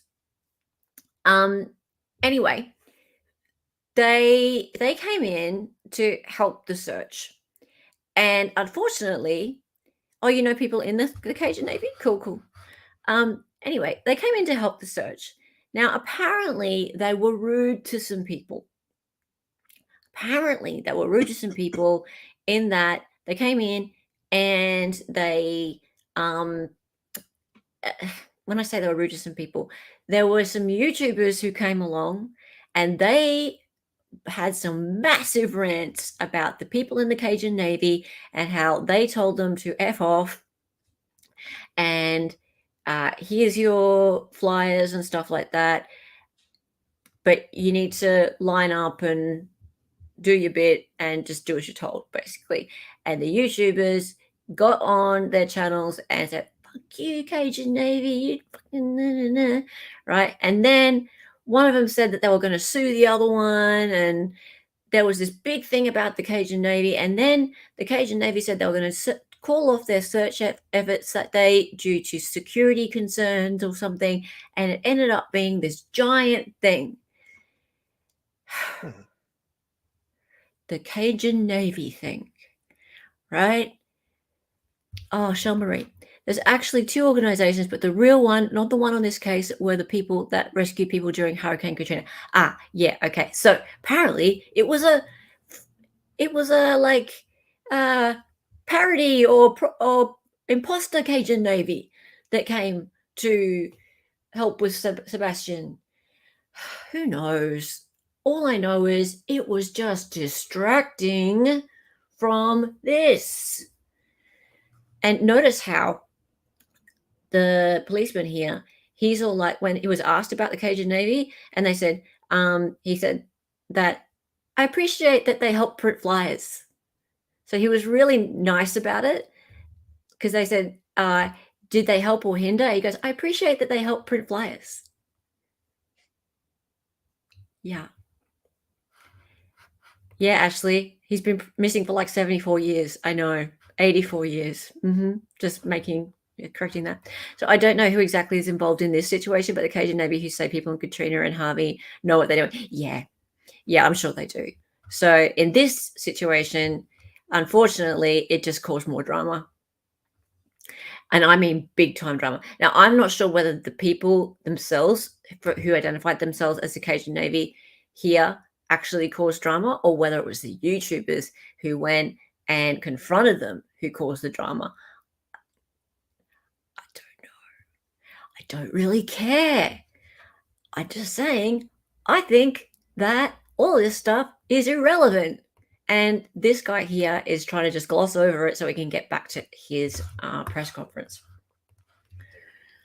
It's my hope that one day somebody sees something and calls in and this case breaks wide open and we find Sebastian. They claim they received threats. To your knowledge, I don't know, Snivels. No, sir.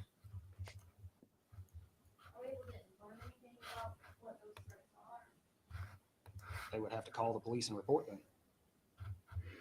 Where's the search go from here? It's been 5 weeks. There's been no signs. Do you believe he's still alive? And what are you guys going to continue working on? My hope and prayer is that Sebastian is still alive. Yes. We're going to continue to work on this investigation, follow up every tip and lead that comes in. Okay. Some of this may revert back to us going over some things that we've already done for the 6th, 7th, or 8th time. A fresh set of eyes never heard anything. We're going to continue to work. He's quite charming, isn't he?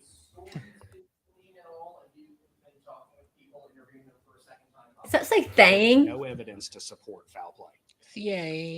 Thing. See, okay. So we have tips called. This is good. So I feel like he's answered the questions. He said there's no evidence of foul play. That the parents have been interviewed. They're not persons of interest. Absolutely no sign of any involvement from them. That's it, right? So off you go now. Oh, and also, we're still investigating. Just because you can't see us out on the ground all the time doesn't mean we're not investigating. We are doing police work. We're going through all of the tips that we have. We are looking at leads. We're doing everything that we can. So here's the thing. Sniffles. What are you doing there, Sniffles? What is that? I love it when you change your thing. What is it? Can't see it. Oh, it's a cuck beard. What the hell's cuck beard? and hey, Ashley, good to see you, Ashley. Oh dear. Okay, let's keep going. Right. Okay, so who can fix this? Nancy, of course. I'm sorry, guys. I really am. Well, not really, but you know. Come on, you're entertained. I know you're entertained. Bio dad and grandfather of the missing autistic boy, Jesus, Sebastian give me a warning Rogers, next time. hold a vigil where everyone vows that Sebastian will be brought home safe and sound. Will he? I'm Nancy Grace. This is Crime Stories. Thank you for being with us here at Crime Stories as we continue joining in the search for Sebastian. First of all, take a listen to this. Take a listen to this. Have the two of you taken a polygraph? Oh, here we go. Polygraphs. I have. I have not. Oh, he has not. Would you be willing to? Guilty. I've offered and volunteered on many occasions to take a polygraph, and I was told directly by law enforcement because of my whereabouts, I did not need one. I understand. Ms. Proudfoot, did you pass your polygraph? I did. She did. That's not exactly what has been stated before by Sebastian Rogers' stepfather, Mr. Proudfoot. Listen. Ugh. And Mr. Proudfoot, you have volunteered to take a poly? Yes, ma'am. If I were to set up a poly for you, would you take it? Name the place and time, ma'am. I'll be there. Joining me in All-Star panel to make sense of what we're hearing right now. But first to Dave Mack, crimeonline.com investigative reporter. Dave Mack, isn't it true that crimeonline.com did set up a polygraph? Oh, absolutely true. And what happened? Chris Proudfoot told us I know, right? that he could not take it now. He wanted to, but he can't because the TBI told him not to. Huh? It's my understanding to Cheryl McCollum joining us. Cheryl McCollum, founding Hello, director how are of the Cold you? Case Research Institute, forensics expert, and host Agreed. of Zone 7 podcast. Cheryl, it's my understanding that specifically Sebastian's stepfather said he could no longer do interviews, including with us, because he had been instructed so by the TBI. And Jackie, correct me if I'm wrong, that they did not want any of his interviews to interfere with the investigation.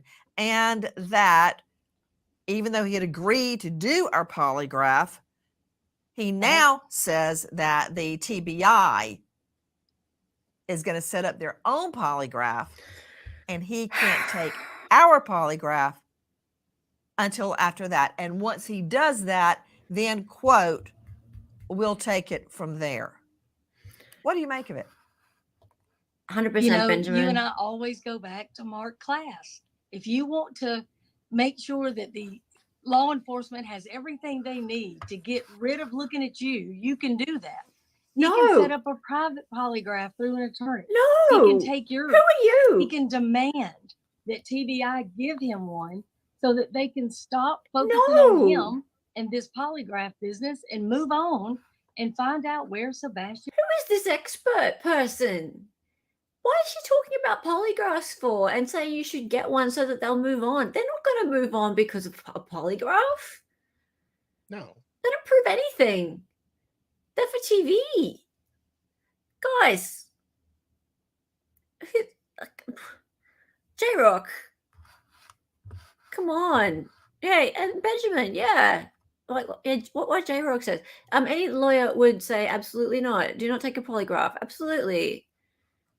And yes, Devils, I dislike everyone around this whole thing. Nancy Grace is too much. Yeah, absolutely. Yeah, Gabby, you're right. They can't use him in court anyway, so it doesn't really even prove anything. And here's the other thing, right? What if you fail it? Yeah. There's and what J-Rock said, and that's why I went back to J-Rock, because J-Rock said a minute ago, there's a reason they're not admissible in court. What if you fail it? Right? What if you fail it? Then what? Then what? Right? There's a reason they're not admissible in court, because they're not reliable. So what if you fail it? Who else hears Sean's voice yelling, no? Well, I was doing it for him. No, this is ridiculous. Dear. I want to keep going though. I want to hear what the forensic guy has to say. I mean, Cheryl McCollum, you and I can go right now and pay for a polygraph. I'm sure They'd you be can. happy to take our money. Hey, just put it on a credit card and here's take the a other- polygraph. TBI would be happy to accept those results. A polygraph Oh, is you a think they polygraph. would? And the examiner, that's who you're relying on. Crying out loud. So you've got somebody that's going to be willing to testify and put their reputation on the line. Again, he could make this happen today if he wanted to. Let's go straight out to Joseph Scott Morgan, professor of forensics, Jacksonville State University, author of Blood Beneath My Feet on Amazon, and star of a hit series, Body Bags with Joe Scott Morgan. Joe Scott, thank you for being with us. You know what? This is like static in my ears because I know tick tock, tick tock. As long as we focus on the stepfather and the mother, Mr. and Mrs. Proudfoot, I'm losing time.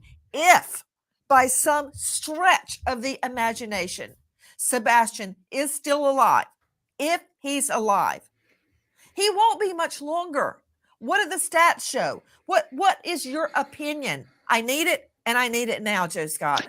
Yeah, the biggest thing that we're looking at is this idea of time. We're talking about a young man that went missing back in February, Nancy, late February. And as we move down that timeline, you know, the odds are stacked against him. I think one of the most important pieces that's kind of arisen out of this, other than all of the comments that have been made to this point relative to polygraphs and those sorts of things, are those eyeglasses. And I love the shot the producers put up of him standing in front of that rack of eyeglasses, because that's going to tell the tale. I think if they can specifically tie those to him, that's very important. They can take that script off of those glasses, determine if they are his. I don't think they're his glasses, Joe Scott. I don't think they're his glasses. Don't interrupt him. This guy knows what he's talking about. With what you have, if they're not his, then that points us down a different road, doesn't it? And sometimes, okay, let's go with they're not his glasses, and I'll tell you why I'm saying that, Joe Scott. I was thrilled. I mean, you know, you may want to jump in on this, Cheryl. Remember, we're not having high tea at Windsor Castle, but it's a sad day when you're excited, when you're thrilled. You think you find a missing boy's glasses. Why was I thrilled? Because it was a clue for a moment, and then the TBI confirmed they're not his glasses. So I see where you're going, Joe Scott, but it's a sad day when we're all thrilled to find a pair of beat up glasses on the side of the road. But I was. So where does that leave me, Joe Scott? As we're all like, take a poly, take a poly. Why won't he take a poly? What really happened? Was he at work? Was he not at work? While we're all gnashing our teeth and switching our tails trying to figure out about Mr. Proudfoot, if this kid, this child is out there with his autism kicking in, giving him problems, what's going to happen? The likely scenario, Joe Scott, as we're spinning our wheels on Proudfoot. Yeah, if this is, you know, we're talking about Hendersonville, Tennessee, Nancy, which is 10 miles outside of Nashville, but, you know, really quickly up there, that area becomes very rural. And so if he has wandered off or been taken off in any number of directions, his ability or survivability is greatly diminished here. And what the police are doing right now is, if you think about the last known location of him, that's the center of the target. And they're working from concentrically to eccentrically. They're moving out in these big circles, but it's such a broad, densely wooded area. This is a Herculean task, to say the least. I think that some of the answers are going to rest in the idea that whoever had control over him, his comings and goings. We're talking about a kid that has been diagnosed with autism. Whoever had control over his comings and goings, their electronics need to be tracked, Nancy. Those ideas of where did they go at those times when he was last seen alive. And that's going to be one of the threads that you're going to want to pull in this investigation. You know, Cheryl McCollum, host of Zone 7, is a forensic expert, as you know. Joe Scott Morgan, death investigator. Cheryl, you've had quite a lot to say online. Oh, what about now? Cat got your tongue? She I don't like she can't get a word You're out. pretty bold No. when nobody's questioning you. But what about No, now? I want to hear your analysis. Good luck. Here's my problem. Their statements. You've got inconsistencies. As soon as somebody changes their story at all, they should become the focus, period. Mom has said different things. Now you've got a stepdad that looks like he's co-signing with everything that she says, but he allegedly wasn't there. So how can he agree with anything that she's saying? You've got mom saying she heard a thud. I don't like that word. That sounds like a body hitting the floor. When people use the word thud, that's not, sounded like he hit the wall, sounded like something. No, dropped. it's never a good thing. It's usually preceded by an adjective, sickening, a sickening thud. Are you for real? What What? A sickening thud? It's usually a thud usually means a body falling. Are you what? Did I just hear that right? I love their I'm facial expressions. I'm oh yeah, okay, that was a good pause, wasn't it? Um, I'm dumbfounded that that is even allowed to go to air. How can that be? What? Okay, this woman here on the right, how can she be on the same panel with Joe Scott, the death examiner? Like, he's good. Yeah. I would have been really mad if I was him, the way he was spoken over. And to be on the same panel with these people, dear me. Yes, she did. All I read, that's why I paused. We just heard Nancy invent a sickening thud. Yes, yes, you did. Yeah. Wow. Um, and the whole body falling thing, all because the mother said she heard a thud at 10 p.m. that night. That's it. That's all she said. That's it. We'll just watch a little bit more of this. And Nancy, you've got other things. You've got mom saying he went to the end of the driveway to put out the trash. And then you've got law enforcement searching a landfill. They're searching lakes. They're searching ponds. If you're watching and paying attention to law enforcement, it does not seem to me that they are looking to recover a child alive. They are searching for remains. You and I both know, and Joe Scott knows, when a child goes missing, the first 3 hours are critical. We're at 6 weeks. 6 weeks that this child has not been seen or heard from. Okay, 6 hold on. weeks Why are you saying, Cheryl McCollum, that you believe they don't expect to find Sebastian alive based on their actions? I'm talking about LA law enforcement. They're searching. They're searching landfills, lakes, ponds. That is not indicative of somebody that is alive. And again, you've got a child that has gone 6 weeks without his medicine, 6 weeks without food that we know of. He didn't have a source, no shoes. And mama herself says, oh, a flashlight's missing. Again, that's such an odd thing for her to know is missing until they show her video that looks like a flashlight.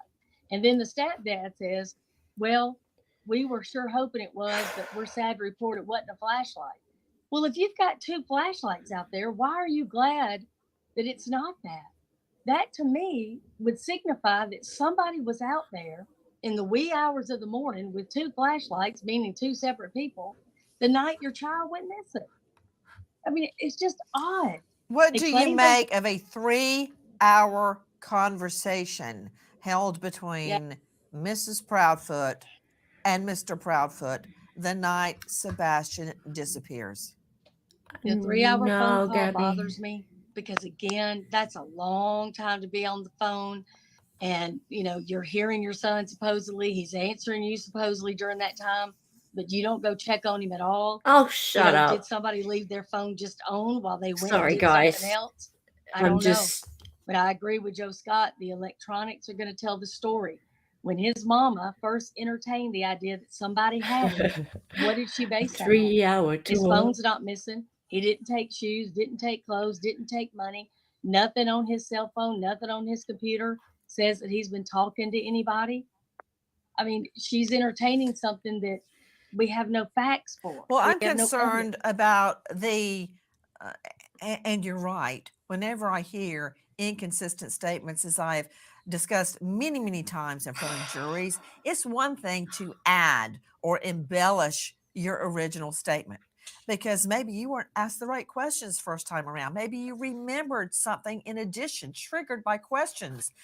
But when you change your story, Oh, yes. that's a problem. To Joe Scott Morgan joining us, professor at Jacksonville State University. Joe Scott, let's look at where the searches are being conducted. Yeah. We know the law enforcement search has been scaled back. Oh, how terrible. I want to hear, since you are a death investigator, we all three have been on many, many searches for missing people and who we believe to be dead. I want to hear your analysis. What can we glean from looking at what law enforcement is doing? Back to Cheryl's point about landfills and ponds. Ponds, or water, bodies of water. You can think that, well, you have people that can right, just Josie? wander into these locations. Okay, particularly somebody that might be in a compromised state, like this young man, from a mental and a physical status at this point in time. But when you start to talk about landfills, Nancy, this is a rather dark thing. I've been to landfills multiple times conducting death investigations. And those are locations where we're talking about My puppy's the mad. discarding of remains. Now, here's another interesting point. The fact that the landfill is all the way up You in mean he Kentucky. didn't just walk into a landfill and fall over? No, and certainly not in Kentucky. This is Hey! specifically targeted. Now, from my understanding, What's going, man? that landfill is used to serve this particular area. And landfills are very complex environments. They're gridded off. Essentially, they know where they're going to do dumpings. It's not like they randomly go into these locations and just back the truck up. They go to specific locations.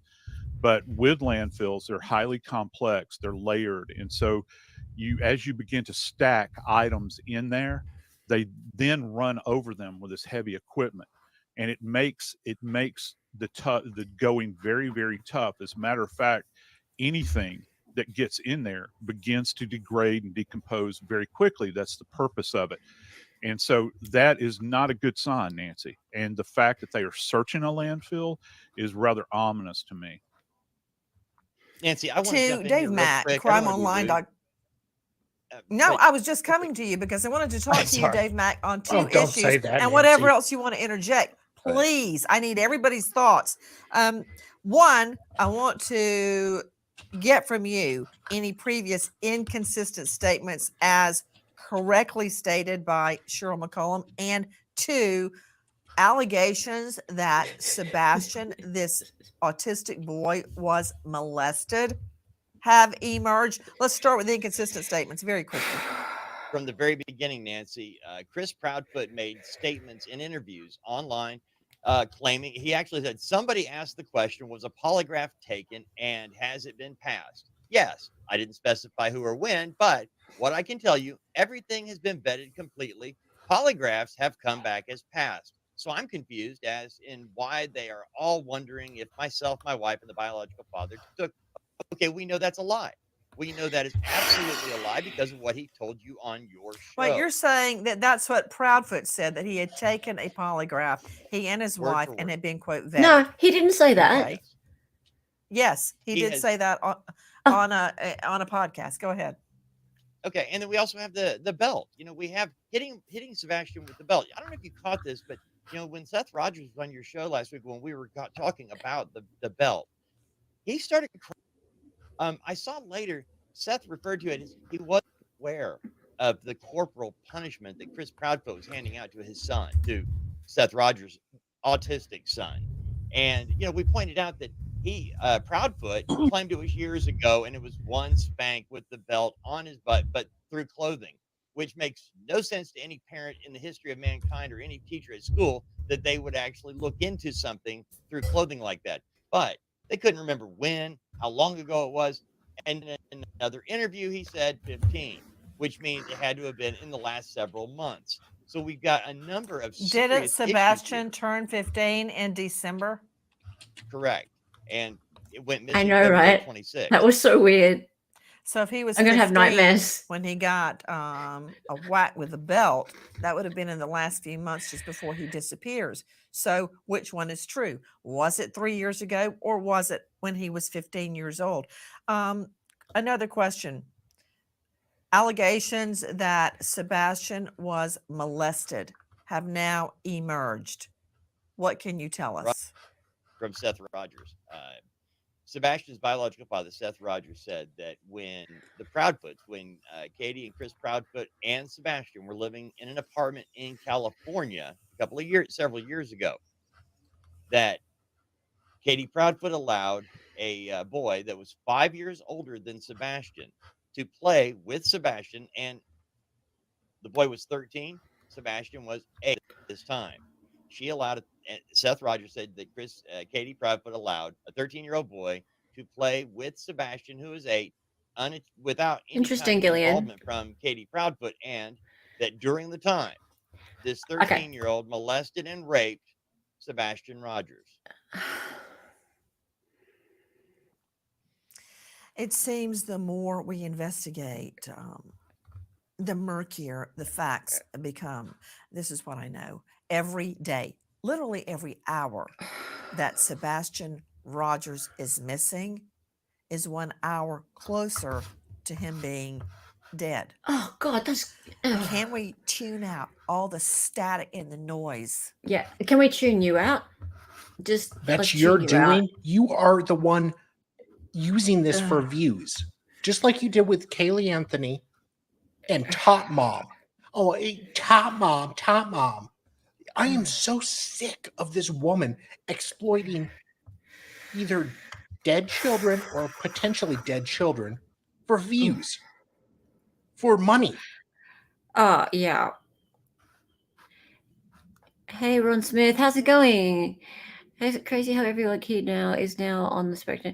Yeah, well, I mean, it's not this kid really is like he's special needs, and he needs care. So it's not that, but this is the problem here is that the way I see it, and Nancy Grace has been doing this for a long time, but unfortunately, there's more to this now. Now there are there's social media behind it as well, and we're talking a lot of people who have social media leaders, so YouTubers, TikTokers, etc., so influencers who lead the charge, and they actually fly to the location. They like the paparazzi in a way. They get up in the faces of these people, like the parents, etc., and they become part of the story. And they fuel this hatred, sort of this vigilante justice, and like the mainstream people, like Nancy Grace, they're the face of it. Like they started it all, but then the YouTubers and that they get right in there and they make it much bigger.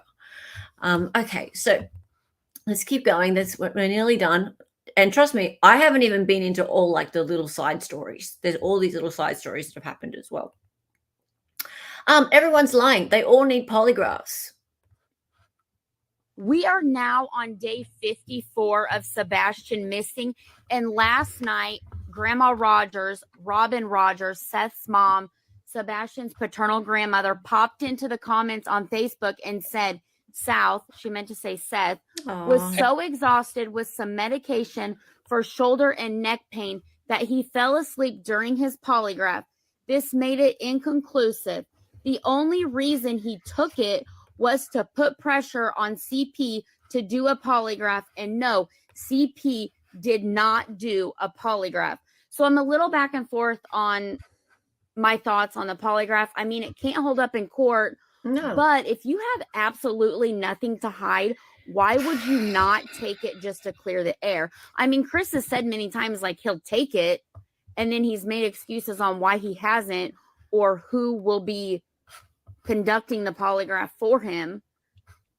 But what do you guys think? I mean, my thoughts are, if you have nothing to hide, why would you just not take it and clear the air? So I'm curious to know. I've got plenty of reasons why not to take it. And Sally, oh, thank you. Aren't you sweet?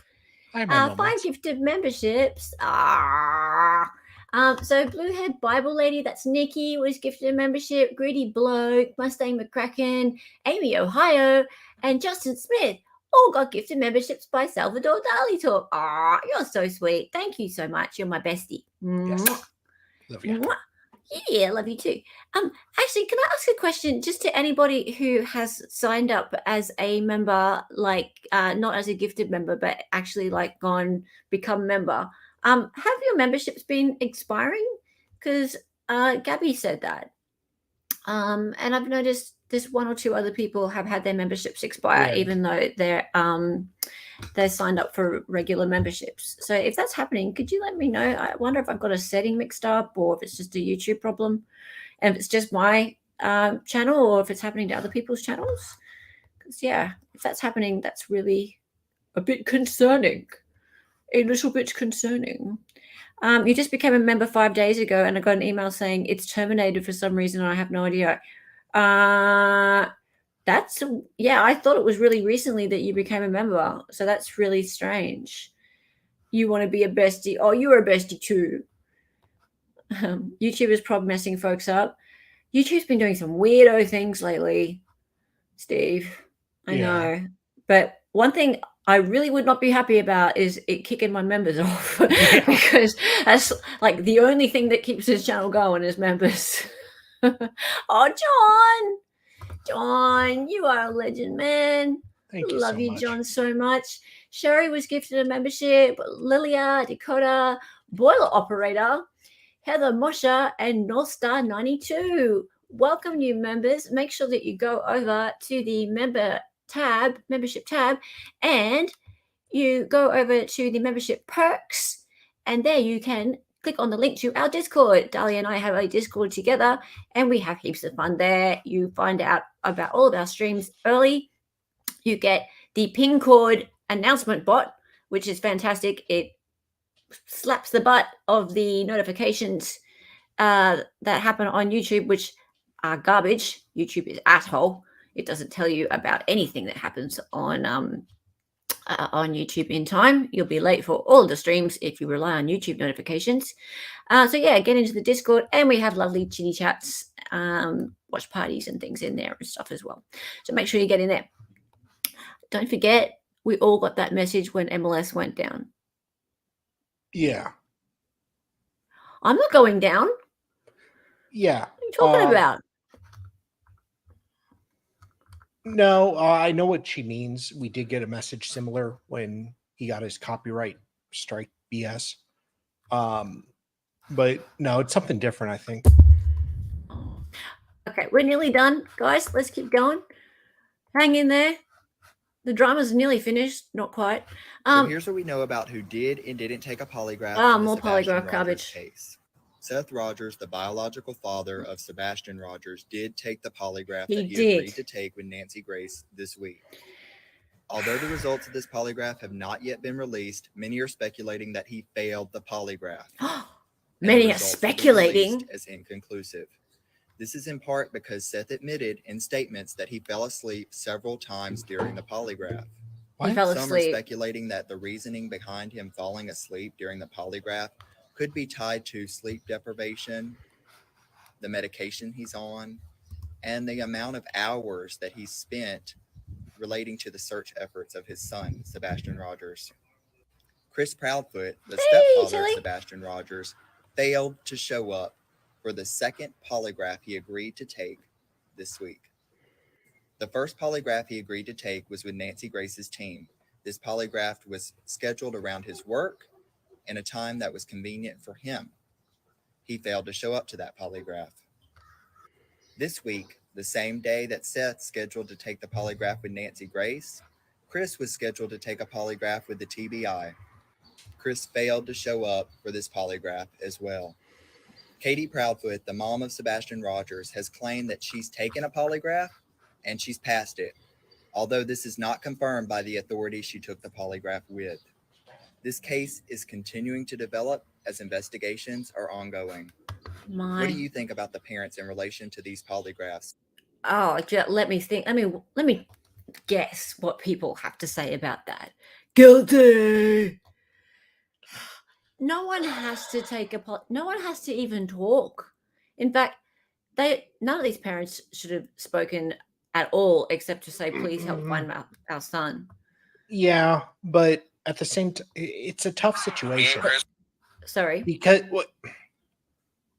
it's like, yes, if you're investigated for unaliving someone like Zach Anderson, he should not have talked to the police.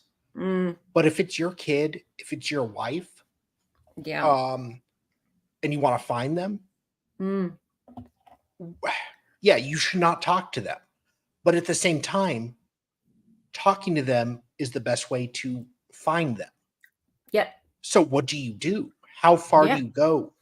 You shouldn't talk to them, but you're still trying to find them, and the police are trying to find them. I know. I just feel like since the suspicion is clearly on them, like, Yeah. like doing that interview with Nancy Grace, Was like dumb. surely they must have known it was going to be like an interrogation. Yeah. No, that was dumb. Yeah. Okay, now guys, this happened. As last week, an odd show of solidarity, cueing a fresh round of rumors. Seth had a turnaround. And this really got everyone fired up. Ready? Me and Chris are putting our differences aside. It's not about our egos. It's about finding Sebastian. Me, Chris, and Katie will begin working together. And if everybody else could just fuck off and put your egos aside, help us find our son. Sebastian Wayne Drake Rogers is the goal of this shit. If you can't get on that, get the You heard it right. Yep.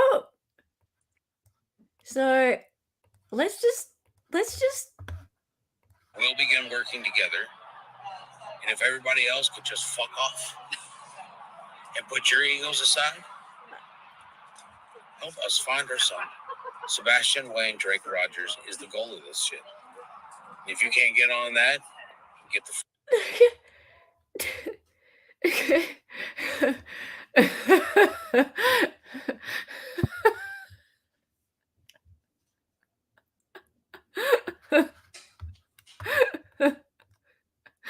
yeah. Okay. So that happened.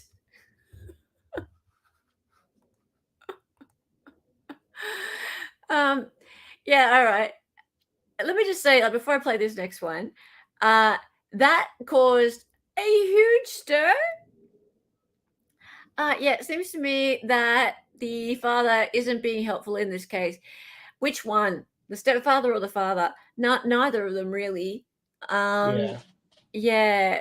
Why work together with them? They have not looked for Sebastian once. They are doing nothing whatsoever to help finding. Look, I have no idea what anyone's doing, to be honest. All I know is that was weird. The way he spoke weird. And people are saying now that the only reason that Seth, that's that guy, said that with such hostility to the public and is now saying that we've put our differences aside is because Sebastian, the stepdad, Stepfather. the stepfather has something over him. Yeah, because there maybe he's threatened to sue him for defamation. That's possible. Maybe he said something. Maybe he has some sort of like information on criminal activity of his. Who knows? But they clearly don't like each other anyway. Yeah, like a true American blackmail. Yeah, something like defamation. Yeah. Doesn't sound like they're really friends or anything, or they've really put their egos aside. Maybe this guy actually is, when he says everyone else can fuck off, maybe he's really sick of people following him around too. I wouldn't be surprised at that. But interesting. Now, one last thing on this. Now we not only have a hoax kidnapper, but people monetizing the hoax. Come on, guys. So this is just recent. Copy video URL. Let's look over here. Bring this up. Nope. In the last. Hang on. Sorry that it's her again. Hours, the bio dad and grandparents that's not it. of Wrong one.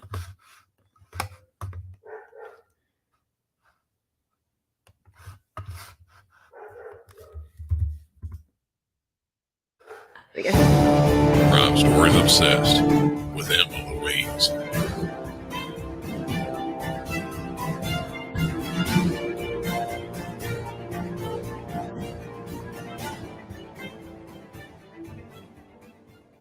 Yeah. Okay, guys, so we're talking about the Sebastian Rogers case. Apparently, there's some guy who has been sending messages to someone on, looks like Messenger, and he is saying that he has Sebastian Rogers. It's probably a load of rubbish. The police have been told about these messages.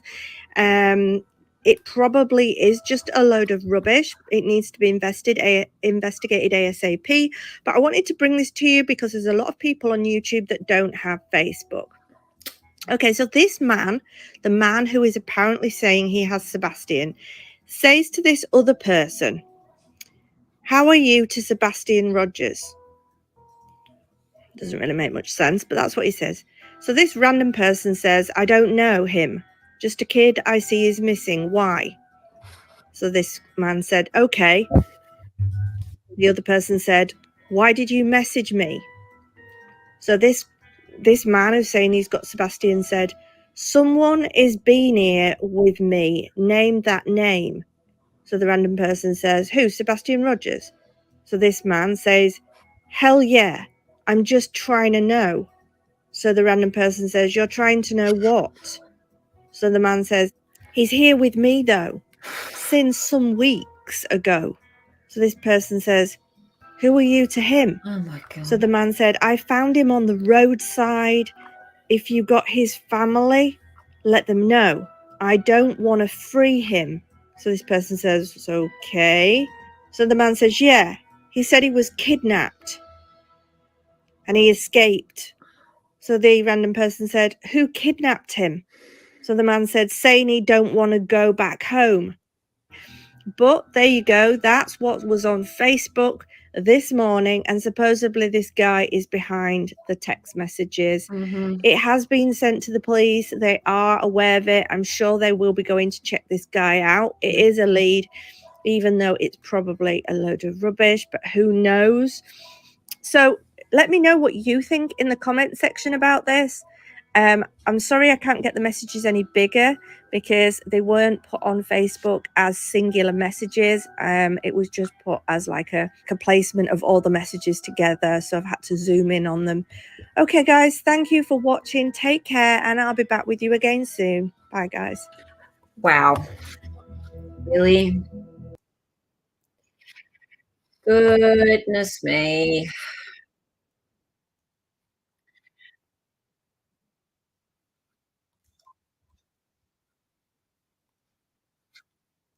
Okay. We go back to him. Sorry, just a second. Fixing something. Oh my God, Snibbles! Snibbles! Oh, You just like me saying Snibbles, don't you? And you know what? I will continue to do it. And I'll continue to read the names out in that voice because I appreciate so much you being here and you giving out the gifted memberships. Snibbles. Snibbles, you're so cool. All right, let's see. Where? auspicious. I get to do it. Okay, you can do I it. get to. It's my thing. Just a sec. Hang on. I have to bring up my thing though. Just a minute. Yeah, I'm nearly there. Yeah, give me a sec. Okay. Where is it? Come on, live chat. Come back. You can do it. I believe in you. I can do it. We know you're Skippy. I call you Skippy, Tilly. I'm the only one who calls you Skippy. I can't bring it up. All right, you can do it. You have to do it in the voice though. It goes. Oh, no. I've got it. I got it. Hush for Jess.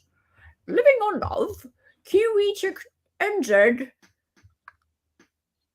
1, 2, 3. Donna and Serena. All gifted memberships by Snibbles. I love it. You're amazing, Snibbles. I love you, Snibbles. Thank you. All the new members, go and click on the link to the Discord, please. Yay. You're awesome. And Tilly, I'm going to message you on... Are you on Discord, Tilly? I'll message you on X. I'm going to gift you 1 month of membership because you can't get gifts. So I'm going to gift you 1 month of membership onto our Discord so you can come and hang out if you are on Discord. If you're not, then it doesn't matter. Because, you know, you deserve a gift because you're awesome. I love you. Anyway, yeah, I just thought it was interesting that this channel here decided to do everyone a favor and let them know, if they don't have Facebook, that there is this hoax happening of this person who says they have Sebastian. And then let me just see how many views they've got on that. Let's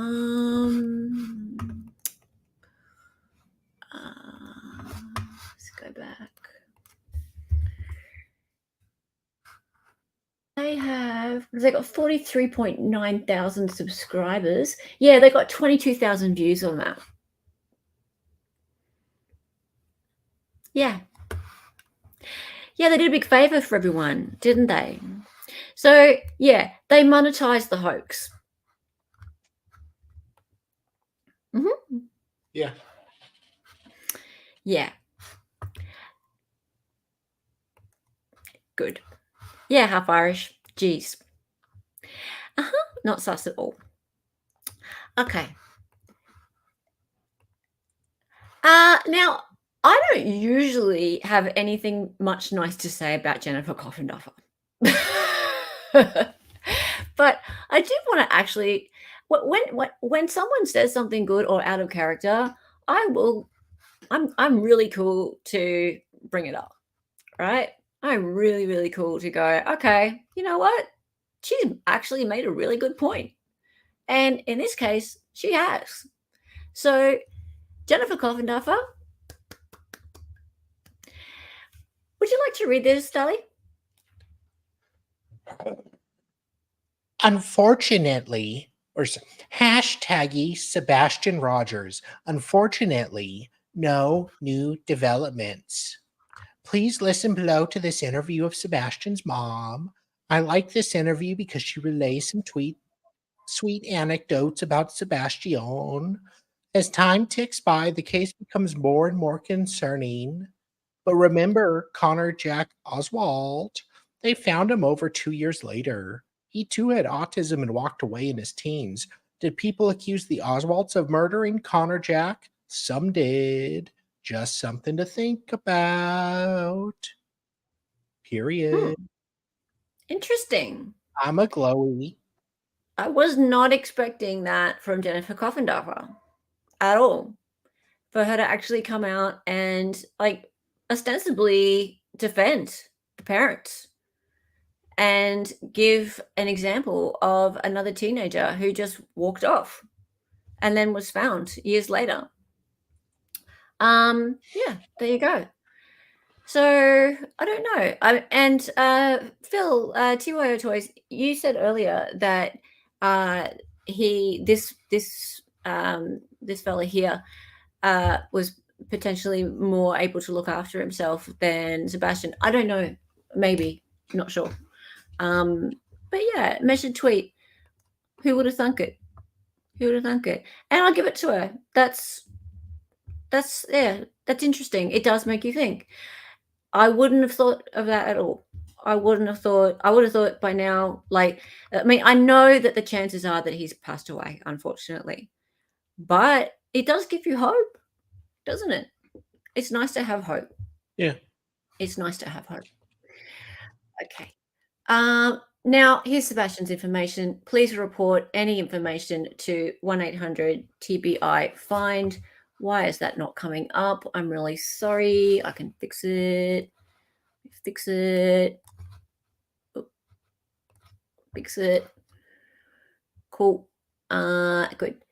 So there it is there, guys. And it's in the description as well. So let's not forget that's what this is all about. I'm a bit realistic. I know that I'm a very small channel, very small reach compared to all these other ones. I'm not in Tennessee. I'm all the way over here. And the point of my stream today was more of a documentation of what has happened.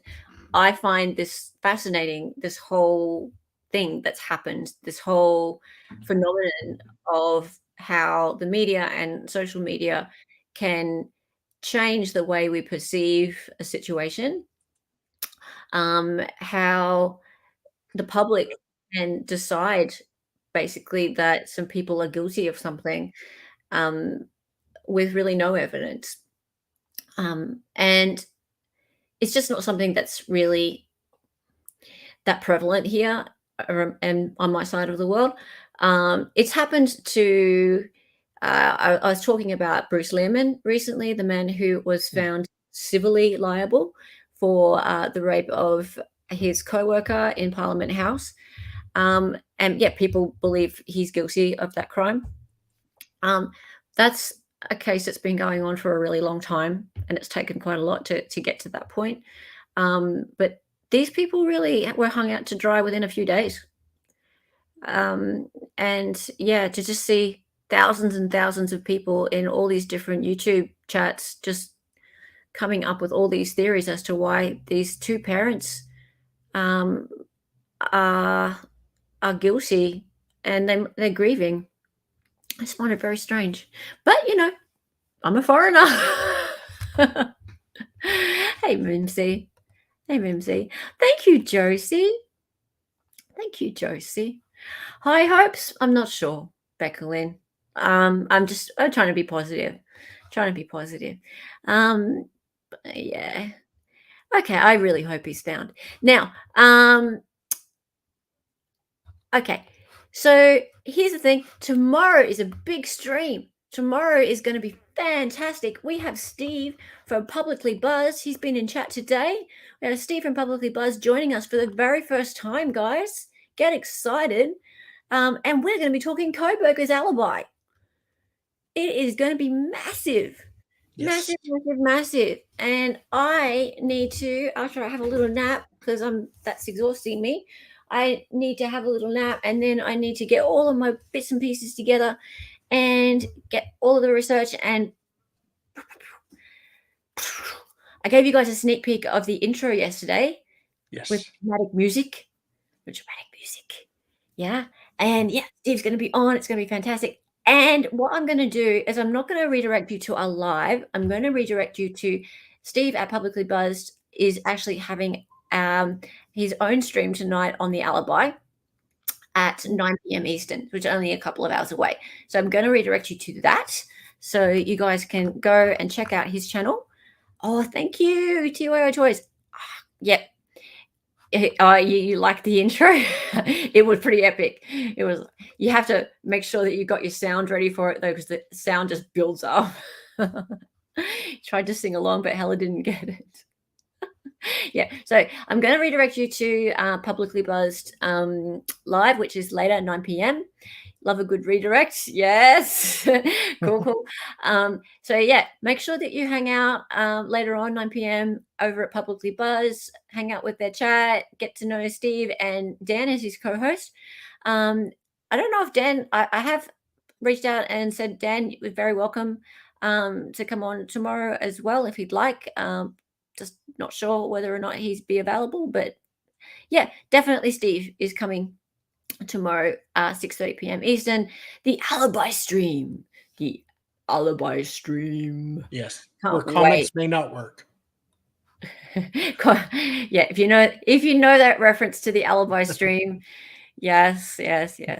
All right, it's in a few minutes. Hella, 9 p.m. Eastern is in a few minutes. Oh, is he about to start? Oh, 9 p.m. Eastern is lunchtime, isn't it? Like, isn't it? Hang on, 9 p.m. Eastern.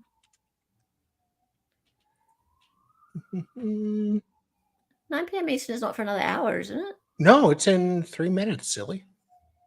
Is it? Yeah. You got the redirect on? Oh, no, yes, I do have it on. Oh, of course, because 10 p.m. Eastern is when Barely Interesting used to be on.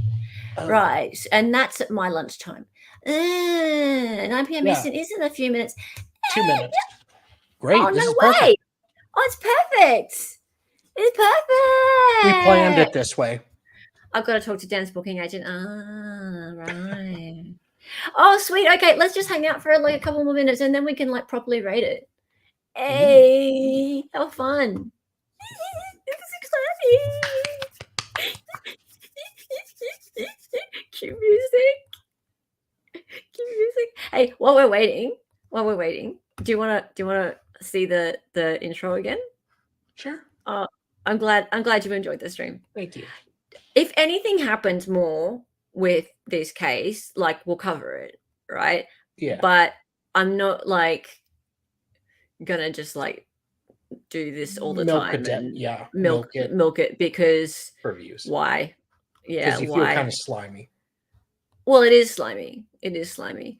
All right, so I'm just going to show you the intro again while we're waiting for it to start. Okay, ready? Make sure that your sound is not up too high.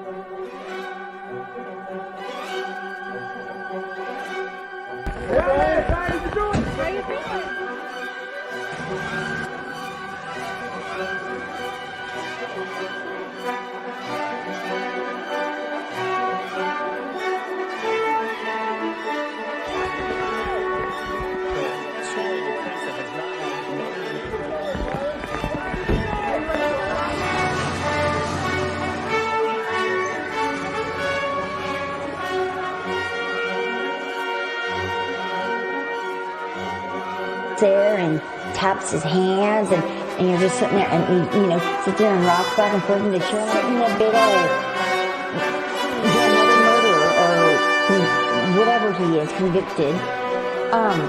Up to this point of a case, not in handcuffs, not in shackles, one or the other or both, and in orange.